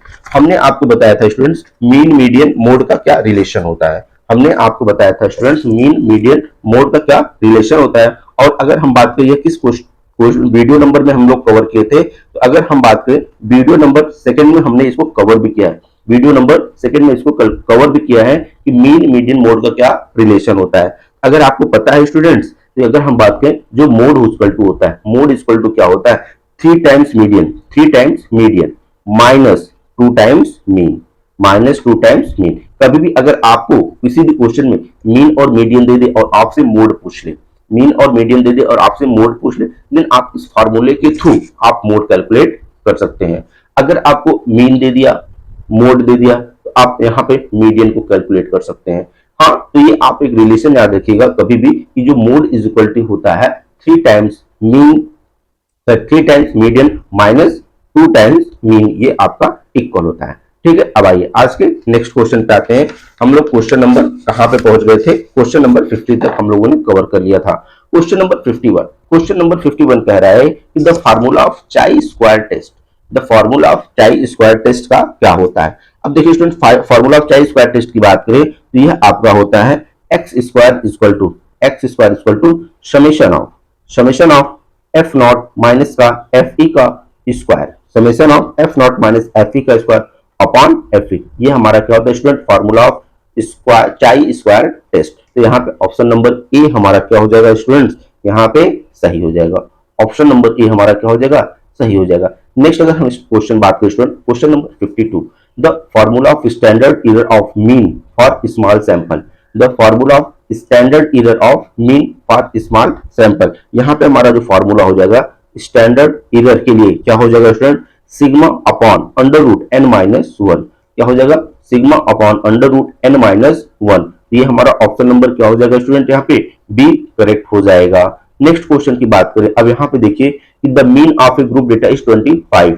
अब देखिए कोई भी डेटा है उसका मीन कितना है स्टूडेंट, 25 है। If subtracted 5 number in each scores then mean become. अब देखिए सभी नंबर में से हम लोग क्या कर लें, 5 को सब्ट्रैक्ट करें और जो न्यू मीन होगा वो हमारा क्या हो जाएगा।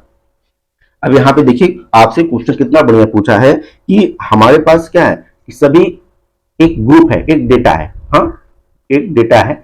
अब इसमें कहते हैं कि इसका जो हमने मीन निकाला है, हमने जो मीन निकाला वो 25 हो गया। अब बताइए अगर सभी नंबर में से हम लोग 5 सब्ट्रैक्ट कर रहे हैं तो जो न्यू मीन होगा क्या हो जाएगा। अब स्टूडेंट्स आप ध्यान रखिए, कभी भी जो न्यू मीन का फार्मूला होता है, हाँ न्यू मीन मतलब अब आप किसी न्यू मीन का फार्मूला क्या हो जाएगा, जो आपका ओरिजिनल मीन रहेगा, जो आपका ओरिजिनल मीन होगा। अब देखिए इसमें वैरी कब करेगा, जब हम लोग डेटा को चेंज कर दे। कहने का मतलब अगर डेटा को ही कम कर देते हैं, अब जैसे पहले 10 लोग की एक नंबर ग्रुपिंग थी, अब वो ग्रुप क्या कर दे, 10 के बजाय 8 लोग की कर दे, 7 लोग की कर दे, 6 लोग की कर दे, दिन आपके मीन क्या होंगे, वैरी करेंगे। अब यहाँ पे इसको कैलकुलेट की बहुत ही सिंपल फॉर्मूला है, ओरिजिनल मीन में से जो नंबर हम क्या करें, सब्ट्रैक्ट करें, जो नंबर हम लोग क्या करें स्टूडेंट, सब्ट्रैक्ट करें। ओरिजिनल मीन कितना है 25, कितने नंबर सब्ट्रैक्ट करें 5। अब न्यू मीन कितना हो जाएगा 20, न्यू मीन कितना हो जाएगा 20। तो जब तक ग्रुप ऑफ डेटा में चेंजेस ना किया जाए, तो ग्रुप ऑफ डेटा मतलब नंबर जैसे अभी 10% को काउंट किया था, अब 8% को काउंट किया जाए, 7% को काउंट किया जाए, देन वहां पे हमको प्रॉब्लम्स हो सकती है। बट इस टाइप के क्वेश्चन में बहुत ही इजी है, आपको न्यू मीन कभी भी निकालना हो, ओरिजिनल मीन में से जो सब्ट्रैक्टेड नंबर हो, सब्ट्रैक्टेड स्कोर हो, आप उसको सब निकाल दीजिए और आपका राइट आंसर आ जाएगा। तो यहाँ पे ऑप्शन नंबर बी हमारा क्या हो जाएगा स्टूडेंट, सही हो जाएगा। आइए क्वेश्चन नंबर 54, क्वेश्चन नंबर 54 कर, the propounder of action research is, propounder क्या कौन है भैया, आप एक्शन रिसर्च का तो आपको पता है जेपी गलफोर्ड, ये क्या है हमारे करेक्ट आंसर हो जाएगा। ठीक है, नेक्स्ट अगर हम क्वेश्चन बात करें कि if type first error occurs when we, अब देखिए टाइप फर्स्ट एरर अकर होता है जब क्या होगा, accept a null hypothesis when it is false, reject a null hypothesis when it is true, fail to make decision regarding whether to reject a hypothesis, अब यहाँ पे देखिए हाइपोथेसिस और नॉट, और लास्ट ऑप्शन हो रहा है एक्सेप्ट द अल्टरनेटिव हाइपोथेसिस। अब यहाँ पे देखिए कंप्लीट क्वेश्चन तो एक बार में हम लोग नहीं कवर कर पा रहे हैं, इसके थ्रू हम आ जा रहे हैं। तो यहाँ पे आपका जो राइट आंसर हो जाएगा क्वेश्चन नंबर 54 का, reject a null hypothesis when it is false, reject a null hypothesis when it is false. Option number A हमारा यहाँ पे क्या हो जाएगा, करेक्ट हो जाएगा। तो जो टाइप फर्स्ट एरर होता है, कब टाइप फर्स्ट का एरर होता है, जब हम लोग क्या करते हैं स्टूडेंट्स, रिजेक्ट करते हैं a null hypothesis when it is true, sorry option number B, option number B, यहाँ पे हम क्या करते हैं, रिजेक्ट करते हैं किसको, null hypothesis when it is true. ठीक है, तो वहां पे टाइप 1 का क्या होता है स्टूडेंट्स, एरर आ जाता है। आइए अब आज हम लोग अपने आज के लास्ट क्वेश्चन पे आते हैं, जो कह रहा है कि the lowest value of variance can be, किसी भी वेरिएंस की लोवेस्ट वैल्यू क्या हो सकती है, -1, 0, 1 और 2। तो कभी भी स्टूडेंट्स अगर हम बात करें वेरिएंस के लिए, तो वेरिएंस के लिए जो लोवेस्ट वैल्यू होती है वो क्या होती है, 0। वेरिएंस के लिए क्या होती है, लोवेस्ट वैल्यू 0 होती है। नंबर 57 स्टार्ट करते हैं, क्वेश्चन नंबर 57, बट ये हमारा आज का क्या हो जाएगा, क्वेश्चन नंबर फर्स्ट हो जाएगा। और सबसे अच्छे क्वेश्चन और बेहतरीन क्वेश्चनों में से एक ये है कि all the values of a group are same, किसी भी एक ग्रुप की बात करते हैं, किसी भी एक ग्रुप की बात करते हैं और जहां पे सभी वैल्यू क्या है हमारे सेम है, एक ही वैल्यू है, सभी वैल्यू हमारे क्या है स्टूडेंट, सेम है, then deviation from mean is equal to. अब बताइए कि सभी वैल्यू हमारे सेम है, अगर उसकी मीन पोजीशन से डेविएशन की बात करें तो डेविएशन कितना हो जाएगा, मीन पोजीशन से। अगर सारी वैल्यू हमारी क्या हो जाती है, सेम हो जाती है, वैल्यू में किसी प्रकार की कोई चेंजेस नहीं है, तो अगर हम डेविएशन की बात करें, उनके मीन पोजीशन से बात करें, तो क्या वो मीन पोजीशन डेविएशन 0.1 सॉरी 0.1 का हो जाएगा, या फिर -0.1 का होगा, या फिर -0.2 का होगा, या फिर 0 का होगा। अगर आप यहाँ पे रिसर्च मेथोडोलॉजी, अभी तक हमने 56 क्वेश्चन स्टूडेंट सॉल्व किया है, तो एक थीम्स हमारे माइंड्स में बन जाना चाहिए, एक फ्रेम हमारे माइंड में होना चाहिए कि जो रिसर्च मेथोडोलॉजी है ये टोटल हमारी और आपकी अंडरस्टैंडिंग पे बेस्ड है। अगर हमने पहले से प्रिपरेशन नहीं किया है, हमने पहले से रिसर्च मेथोडोलॉजी को नहीं पढ़ा है, बट अगर हम इसको पढ़ रहे हैं, तो अगर हम अपने कंप्लीट अंडरस्टैंडिंग को यहाँ पे लगाएं, चीजों को अच्छे से एनालिसिस करें, एनालाइज करें, उसके बाद हम एक प्रकार का सिंपली सोचे कि यहाँ पे क्या पॉसिबल वैल्यू हो सकती है। अगर हम उस वे से अगर शायद थिंक करें तो हम इसके राइट आंसर पे जा सकते हैं। और आपको शायद अब तक पता भी चल गया होगा कि आप सोचते हैं सर अब ज्यादा बता रहे हैं, इसमें ज्यादा घुमा रहे हैं, घुमा नहीं रहे, बस आपको ये बता रहे कि आप उस लेवल की थिंकिंग पे पहुंचे कि जहां पे चीजों को आप एनालाइज कर सकें। क्योंकि हमें पता बहुत सी चीजें होती हैं, बट कहाँ पे क्या इम्प्लीमेंट करना है, इम्प्लीमेंटेशन ही सबसे इंपॉर्टेंट होती है। अगर लोग अपनी उस डिसीजन को इम्प्लीमेंट नहीं कर पाते, अपने थिंकिंग को इम्प्लीमेंट नहीं कर पाते, वहीं वो फेल हो जाते हैं। तो सेम प्रोसेस आप यहाँ पे देखिए कि अगर कोई भी ग्रुप ऑफ डेटा है और उसकी सभी वैल्यू सेम है, अगर हम उसकी मीन पोजीशन से क्या करें, डेविएशन की बात करें, तो मीन पोजीशन से डेविएशन हमारा ऑलवेज क्या होगा बेटा, 0 होगा। तो ऑप्शन नंबर 57 का बी यहाँ पे क्या हो जाएगा, सही हो जाएगा। अब हम बात करते हैं स्टूडेंट्स, कल हमने एक क्वेश्चन आपको डिस्कस किया था, क्वेश्चन नंबर यहाँ पे उसका ऑप्शन गलत हो गया था, ये the propounder of excel research is, यहाँ पे हमने आपको बताया था कि जेपी जो गिलफोर्ड है वो क्या है, इसके सही आंसर है, बट इसका जो सही आंसर है स्टूडेंट स्टीफन एम कोरे, स्टीफन एम कोरे इसके क्या है स्टूडेंट्स, सही आंसर है। आप पिछले वीडियो का क्वेश्चन आप देख सकते हैं, हमने आपको बता दिया था कि जेपी गिलफोर्ड इसके सही आंसर है, लेकिन ये आंसर क्या है स्टूडेंट्स, गलत है। इसका राइट आंसर क्या है, स्टीफन एम कोरे इसके क्या है, प्रो-फाउंडर ऑफ एक्सेल रिसर्च है। ठीक है, अब आइए नेक्स्ट क्वेश्चन आज के 58 क्या कर रहा है स्टूडेंट्स क्वेश्चन कि the normal probability curve shape of symmetrical distribution, किसी भी सिमेट्रिकल डिस्ट्रीब्यूशन का जो शेप होता है वो कैसा होता है इन नॉर्मल प्रोबेबिलिटी कर्व में। अभी तो आप लोग को आसानी से पता होगा, कभी भी हम नॉर्मल प्रोबेबिलिटी कर्व की बात करते हैं उसे उसमें जो सिमेट्रिकल डिस्ट्रीब्यूशन का शेप होता है वो हमारा बेल शेप का होता है। कैसा होता है स्टूडेंट्स, बेल शेप का होता है। नेक्स्ट अगर हम बात करें क्वेश्चन नंबर 59, क्वेश्चन नंबर 59 क्या कर रहा है, when we accept a null hypothesis, null hypothesis को जब हम लोग एक्सेप्ट कर लेते हैं, although it is in fact false, then error is known as, जबकि वो क्या हो जाता है हम नल हाइपोथेसिस को एक्सेप्ट कर लेते हैं, बट बाद में हमें क्या पता वो क्या है, फॉल्स है। तो किस टाइप का एरर है, अब बताइए, टाइप फर्स्ट का एरर है, टाइप सेकंड का एरर है, टाइप थर्ड का एरर है। आइए इसको कंप्लीट क्वेश्चन यहाँ पे कवर करें। तो इसमें है कि नन ऑफ दिस, इसमें कोई एरर नहीं हो जाएगा। हिंदी में भी इसका अनुवाद कर दिया जाए, जब किसी भी असत्य शून्य परिकलन का वो हम स्वीकार कर लेते हैं, एक्सेप्ट नल हाइपोथेसिस। तो इस प्रकार की होने वाली त्रुटि को क्या कहते हैं, अगर ऐसी त्रुटि होती है, ऐसे फॉल्स होते हैं, एरर होते हैं स्टूडेंट्स, ये हमारे टाइप 2 के एरर हैं। किस टाइप के एरर है स्टूडेंट्स, टाइप 2 के एरर की कैटेगरी में यहाँ पे जाते हैं। आइए नेक्स्ट स्टूडेंट्स हम लोग क्वेश्चन की बात करते हैं। Question number 16, the value of mean of a sample is 10। अब देखिए यहाँ पे क्वेश्चन कर रहा है कि जो मीन है किसी भी सैंपल का वो क्या है, 10 है। If we multiply each score by 5, अब हम सब में क्या कर रहे हैं स्टूडेंट, 5 का मल्टीप्लाई कर दे रहे हैं, देन सैंपल मीन बिकम, अब जो सैंपल है उसका मीन क्या हो जाएगा। अब देखिए मीन मीडियन मोड से ये हमारा फिफ्थ क्वेश्चन है, फिफ्थ सॉरी सिक्स क्वेश्चन है। हम लोगों ने 6 क्वेश्चन मीन मीडियन मोड पे कर लिए, तो 6 क्वेश्चन मतलब 6 मार्क्स आपको मीन मीडियन मोड से आ रहे हैं। अगर हम इसको अच्छे से प्रिपेयर कर ले तो हमारा काम और इजी हो जाएगा। अब आपको पता है, अगर ये बताइए स्टूडेंट्स, अगर किसी भी नंबर या ग्रुप ऑफ डेटा का जो मीन क्या है, 10 है, अगर हम सभी नंबर में 10 से मल्टीप्लाई कर दे, सॉरी 5 से मल्टीप्लाई कर दें, अब बताइए क्या ग्रुप ऑफ डेटा में किसी प्रकार कोई चेंजेस किया क्या, नहीं, बट जो वहां पे नंबर था हमने क्या किया, 5 से मल्टीप्लाई कर दिया, उसमें कुछ ऐड और सब्ट्रैक्ट मतलब करने, मतलब जो डेटा थे, जो एम पहले भी 10 थे टोटल सैंपल का, तो अब वहां पे मान लेते हैं जिसे पॉपुलेशन मतलब हम 10 का मीन निकालें, 1 से 10 लोग हैं जिसका हम लोग क्या करें, मीन निकालें। इसने इस नंबरिंग में क्या किसी प्रकार कोई चेंजेस किया क्या, नहीं किया। अगर इस टाइप्स के अगर क्वेश्चंस आते हैं कि हमने जैसे वहां बताया था अगर मीन है उसमें कुछ सब्ट्रैक्ट कर रहे हैं, तो ओरिजिनल मीन से जो वैल्यू सब्ट्रैक्ट करते हैं उसको माइनस कर दे, जो न्यू मीन होगा वही उसका करेक्ट आंसर हो जाएगा। तो यहाँ पे क्या हो जाएगा, जो आपका मीन है जितने नंबर से आप क्या कर रहे हैं, मल्टीप्लाई कर रहे हैं, वही उसका क्या होगा, न्यू मीन होगा, क्योंकि जो मल्टीप्लाई हो रही है वो सभी नंबर में हो रही है। जो इंक्रीमेंट होगा, जो नंबर बढ़ेगा वो तो सभी नंबर का बढ़ेगा ना, ऐसा तो नहीं किसी पर्टिकुलर नंबर का बढ़ेगा, नहीं, क्योंकि हम ईच स्कोर सभी स्कोर में मल्टीप्लाई कर रहे हैं, सभी स्कोर मल्टीप्लाई कर रहे हैं, इसलिए हमारा ऑप्शन नंबर सी क्या हो जाएगा यहाँ पे स्टूडेंट्स, सही हो जाएगा। न्यू आंसर हमारा क्या हो जाएगा, न्यू मीन क्या हो जाएगा, वो हमारा क्या हो जाएगा स्टूडेंट, 50 हो जाएगा। क्वेश्चन नंबर 61, अब यहाँ पे देखिए जो आंसर हो जाएगा, the propounder of structure of intellect theory, जो इंटेलेक्चुअल थ्योरी ऑफ इंटेलिजेंस है, हाँ इंटेलेक्चुअल थ्योरी ऑफ या इंटेलेक्ट थ्योरी ऑफ इंटेलिजेंस है, वह उसके प्रोपाउंडर कौन है, उसके प्रोपाउंडर जेपी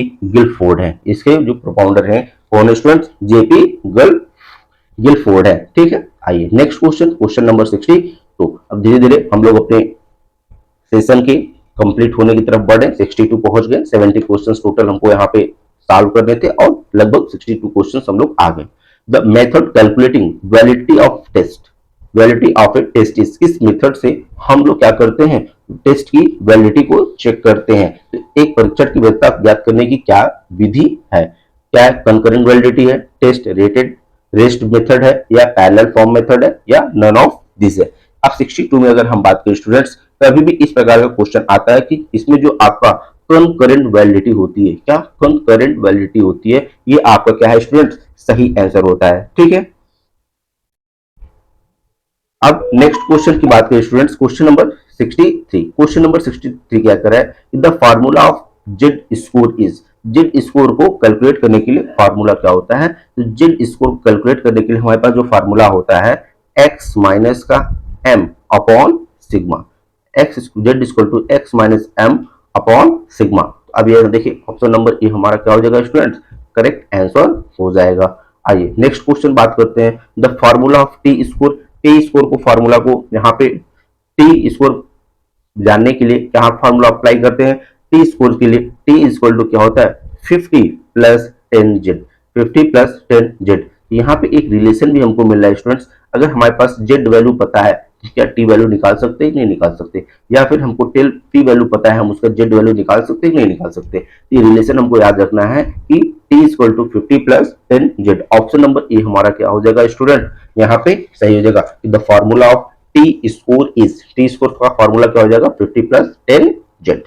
आइए नेक्स्ट क्वेश्चन की बात करते हैं, क्वेश्चन नंबर 65, क्वेश्चन नंबर 65 क्या कहता है कि इन स्ट्रेटिफाइड रैंडम सैंपलिंग। अब देखिए स्ट्रेटिफाइड रैंडम सैंपलिंग, हमने आपको जब सैंपलिंग बताया था, सैंपलिंग हमने बताया था दो टाइप्स के होते हैं, हाँ, एक प्रोबेबिलिटी और एक नॉन प्रोबेबिलिटी। अब उसमें प्रोबेबिलिटी में भी हमने बताया था कि एक हमारे का रैंडम सैंपलिंग, उसी में हमारा एक है stratified random sampling and total population.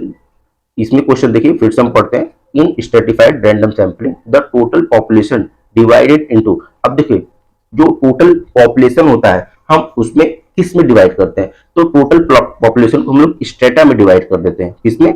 Strata में डिवाइड कर देते हैं, क्योंकि वहां पे अब एक स्ट्रेटा में डिवाइड करने के बाद फिर हम उसको, हाँ, स्ट्रेटा मतलब स्तरों में, कई लेवल्स में हम उसको क्या करते हैं, डिवाइड कर देते हैं।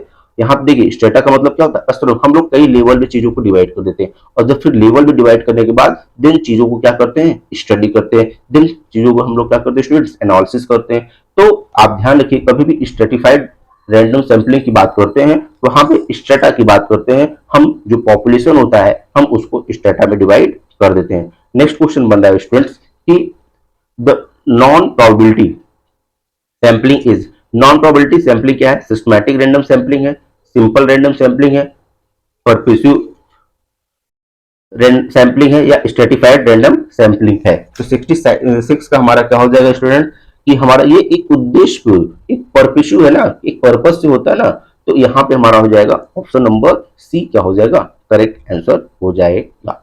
नेक्स्ट क्वेश्चन बात करते हैं कि क्वेश्चन नंबर 67। क्वेश्चन नंबर 67 क्या कहता है कि the sample mean m equal to 50। अब देखिए फिर से क्वेश्चन मीन से आ गया, the sample mean m equal to 50 and standard deviation. अब इसका जो स्टैंडर्ड डेविएशन है वो उसकी वैल्यू क्या है, 10 है। सिग्मा की वैल्यू आपको दे दिया 10 और x की वैल्यू क्या दे दिया स्टूडेंट, 50। अब आपसे पूछ रहा है जेड, स्टैंडर्ड स्कोर जेड क्या होगा इसका, तो क्या निकाल सकते हैं क्या? अभी हमने आपको जेड का वैल्यू बताया था, जेड इक्वल टू क्या होता है स्टूडेंट्स, एक्स माइनस का m अपॉन सिग्मा। ये अभी बताया ना कि कभी भी जेड टेस्ट का जो फॉर्मूला होता है वो क्या होता है, जेड स्कोर को कैलकुलेट करने के लिए x minus M upon sigma. x की वैल्यू कितनी है स्टूडेंट, 60 है, x की वैल्यू कितनी है, 60 है, माइनस जो हमारे मीन है, सैंपल का मीन वो क्या है स्टूडेंट, 50 है। सैंपल का मीन हमारा क्या है स्टूडेंट, 50 है। यहाँ पे फिर से निकालते हैं, जेड इक्वल टू हमने बताया आपको क्या होता है कि x माइनस का m अपॉन सिग्मा। अब यहाँ पे जेड इक्वल टू क्या हो जाएगा, x की वैल्यू कितनी है स्टूडेंट, x की वैल्यू हमारी 60 है, सिग्मा की वैल्यू कितनी है स्टूडेंट, यहाँ सॉरी m की वैल्यू जो सैंपल का मीन है उसका वैल्यू 50 अपॉन। अब देखिए सिग्मा, सिग्मा की वैल्यू जो आपका स्टैंडर्ड डेविएशन होता है, स्टैंडर्ड डेविएशन सिग्मा की वैल्यू कितनी है, 10 है। अब आप देखिए अगर हम यहाँ पे कैलकुलेट करते हैं तो 60 माइनस 10 क्या हो जाएगा, 10 अपॉन 10, यहाँ पे वैल्यू कितनी आ रही है, 1। तो एग्जैक्ट आंसर क्या हो जाएगा, 1 सिग्मा। क्या हम लोग कैलकुलेट कर ली नहीं, ये देखिए हमने आपको बताया फॉर्मूला, हम लोग यहाँ पे जेड का फॉर्मूला अगर हम लोगों ने जान लिया तो वहां से हमने क्या किया, जेड स्कोर को कैलकुलेट कर लिया। जेड स्कोर को हम लोगों ने यहाँ पे क्या कर लिया, कैलकुलेट कर लिया कि जेड इक्वल टू होता है X minus M upon sigma. हमने एक्स की वैल्यू 60 रखा, एम की वैल्यू 50 रखा और सिग्मा की वैल्यू 10 रखा। 60 माइनस 50 10 डिवाइडेड बाई 10, वैल्यू कितनी आ गई स्टूडेंट्स, 1 सिग्मा। तो यहाँ पे ऑप्शन नंबर देखिए 1 सिग्मा कौन सी है, पहला ऑप्शन क्या कर रहा है, ए हमारा क्या है 1 सिग्मा, जो कि करेक्ट आंसर हो जाएगा क्वेश्चन नंबर 67 का। ठीक है स्टूडेंट्स, आइए नेक्स्ट क्वेश्चन हम बात करते हैं कि find the median of A score. अब देखिए कुछ स्कोर्स दे दिए गए, अगेन आप देखिए 10, 11, 12, 13, 14 प्लस 15। अब इसका क्या निकालना है स्टूडेंट्स, मीडियन निकालना है। मीडियन के लिए हमने आपसे बताया था कि जो टोटल यहाँ पे आपके नंबर्स है 1, 2, 3, 4, 5 एंड 6, कितने हैं टोटल नंबर ऑफ सैंपल, 6 है। तो अब देखिए 6 है, तो अगर हमें मीडियन निकालना है, अगर हमें मीडियन निकालना है 6, पहले इसको nth कर लेते हैं, उसको 2 से डिवाइड कर देंगे, प्लस अब n बाई 2 प्लस 1 टर्म लेंगे, कौन सा n बाई 2 प्लस 1 टर्म लेंगे। अब पूरे टर्म को 2 से डिवाइड कर लेंगे। अब देखिए m इक्वल टू क्या हो जाएगा, m टर्म कितने 6, हाँ, तो 6 का हाफ क्या हो जाएगा स्टूडेंट, थर्ड। हमको कौन सा टर्म लेना है, थर्ड टर्म लेना है। उसके बाद हमें कौन सा टर्म लेना है, फोर्थ टर्म लेना है। उसके बाद क्योंकि third plus 1 fourth term, fourth को अब यहाँ पे देखिए फोर्थ टर्म, अब दोनों को डिवाइड कर देना है। अब आइए स्टूडेंट्स इस क्वेश्चन में हमारे पास थर्ड टर्म कौन सा है, थर्ड टर्म देखिए सभी नंबर हमारे असेंडिंग ऑर्डर में है, 1, 2, 3, थर्ड टर्म क्या है स्टूडेंट्स, 12 है। फोर्थ टर्म क्या है हमारे पास, 13 है, क्या है 13 है। अब दोनों को हम लोग को क्या करना है, 2 से डिवाइड करना है। अब 13 प्लस 12 25, 13 प्लस 12 25 डिवाइडेड बाई 2। अब कितना आ जाएगा स्टूडेंट, 25 को 2 से डिवाइड करेंगे तो आई थिंक 12.5 यहाँ पे आ जाएगा, जो कि आपका करेक्ट आंसर हो जाएगा। ठीक है, देखिए मीडियन से एक और क्वेश्चन आ गया, तो कितने आसान है। अगर हमें मीडियन का फार्मूला पता है, अगर यहाँ पे देखिए अगर ऑड टर्म होते तो जो हमारा मिडिल टर्म होता हम उसी को कंसीडर कर लेते। अगर जैसे वहां पे 15 के बाद यहाँ पे अगर 16 कर देते, क्या हो जाता 16। अब देखिए टोटल नंबर ऑफ स्कोर कितने हो जाते 1 2 3 4 5 6 एंड 7।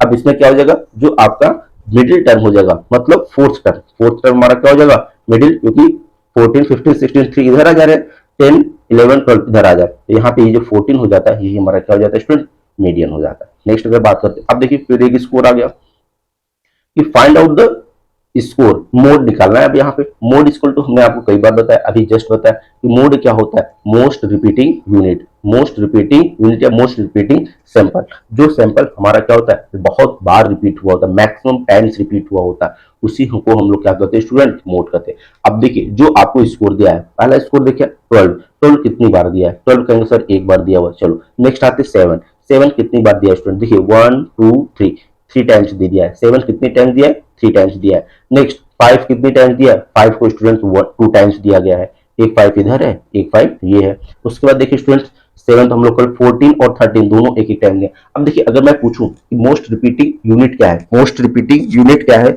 जो बार बार आपको रिपीट किया गया है, तो आप कहेंगे सर 7 है। क्यों, क्योंकि 7 यहाँ पे 3 टाइम्स रिपीट किया गया है, इसलिए हमारा ऑप्शन नंबर बी क्या हो जाएगा स्टूडेंट, करेक्ट आंसर हो जाएगा, जो कि हमारा मोस्ट रिपीटिंग यूनिट है। आइए स्टूडेंट्स इसके साथ हम लोग आज के और अपने पूरे सेशन के पूरे वीडियो के कंप्लीट लास्ट सेक्शन पे आ गए, लास्ट क्वेश्चन पे आ गए, जो कि हमारा क्वेश्चन नंबर क्या है स्टूडेंट 70 है। और इसी के साथ जो हमने आपको साथ प्रॉमिस किया था कि हम आपको रिसर्च मैथोलॉजी के कंप्लीट 70 क्वेश्चंस अपने इस प्लेटफॉर्म पे अवेलेबल कराएंगे और हमारा कंप्लीट हो जाएगा, वो प्रॉमिस हमारा क्या हो जाएगा, कंप्लीट हो जाएगा। अब यहाँ पे स्टूडेंट्स अब आपकी प्रॉमिस स्टार्ट होगी। आपका प्रॉमिस क्या होगा कि अब इसको आप अपने सभी फ्रेंड्स के साथ शेयर करेंगे। क्या जितनी मेहनत हम आपके लिए किए हैं, आप उसका थोड़ा सा भी सपोर्ट हमको प्रोवाइड करेंगे, तो अगर आप अपने सभी फ्रेंड्स के साथ इसको शेयर करेंगे, लाइक व्यूज और सब्सक्रिप्शन हमको जरूर मिलेंगे। तो स्टूडेंट्स प्लीज अपने सभी फ्रेंड्स के साथ जरूर शेयर करिए, ऐसे सभी साथी जो हमारे पीएचडी एंट्रेंस एग्जाम दे रहे हैं। और ये सिर्फ जो क्वेश्चन हम आपको यहाँ पे बता रहे हैं, ये सिर्फ पूर्वांचल यूनिवर्सिटी की नहीं, सभी डिफरेंट यूनिवर्सिटीज जहाँ पे रिसर्च मेथोडोलॉजी आपका सिलेबस में इंक्लूड होता है, वहां पे सभी पे आपको क्या कर रहे हैं स्टूडेंट, हेल्प करते हैं। आइए स्टूडेंट बात कर लेते हैं लास्ट क्वेश्चन, बहुत ज्यादा टाइम ना वेस्ट करते हुए। क्वेश्चन क्या कर रहा है कि what is the standard deviation हाँ ऑफ स्कोर 5 5 5 5। अब यहाँ पे देखिए फिर सेम नंबर के हमारे पास क्या है स्कोर दिए गए 5 5 5। अब इसका स्टैंडर्ड डिवीजन आपसे पूछ रहा है, तो क्या हो जाएगा स्टैंडर्ड डिवीजन। हम आपको 30 सेकेंड का टाइम देते हैं, इसके लिए आप सोच लीजिए।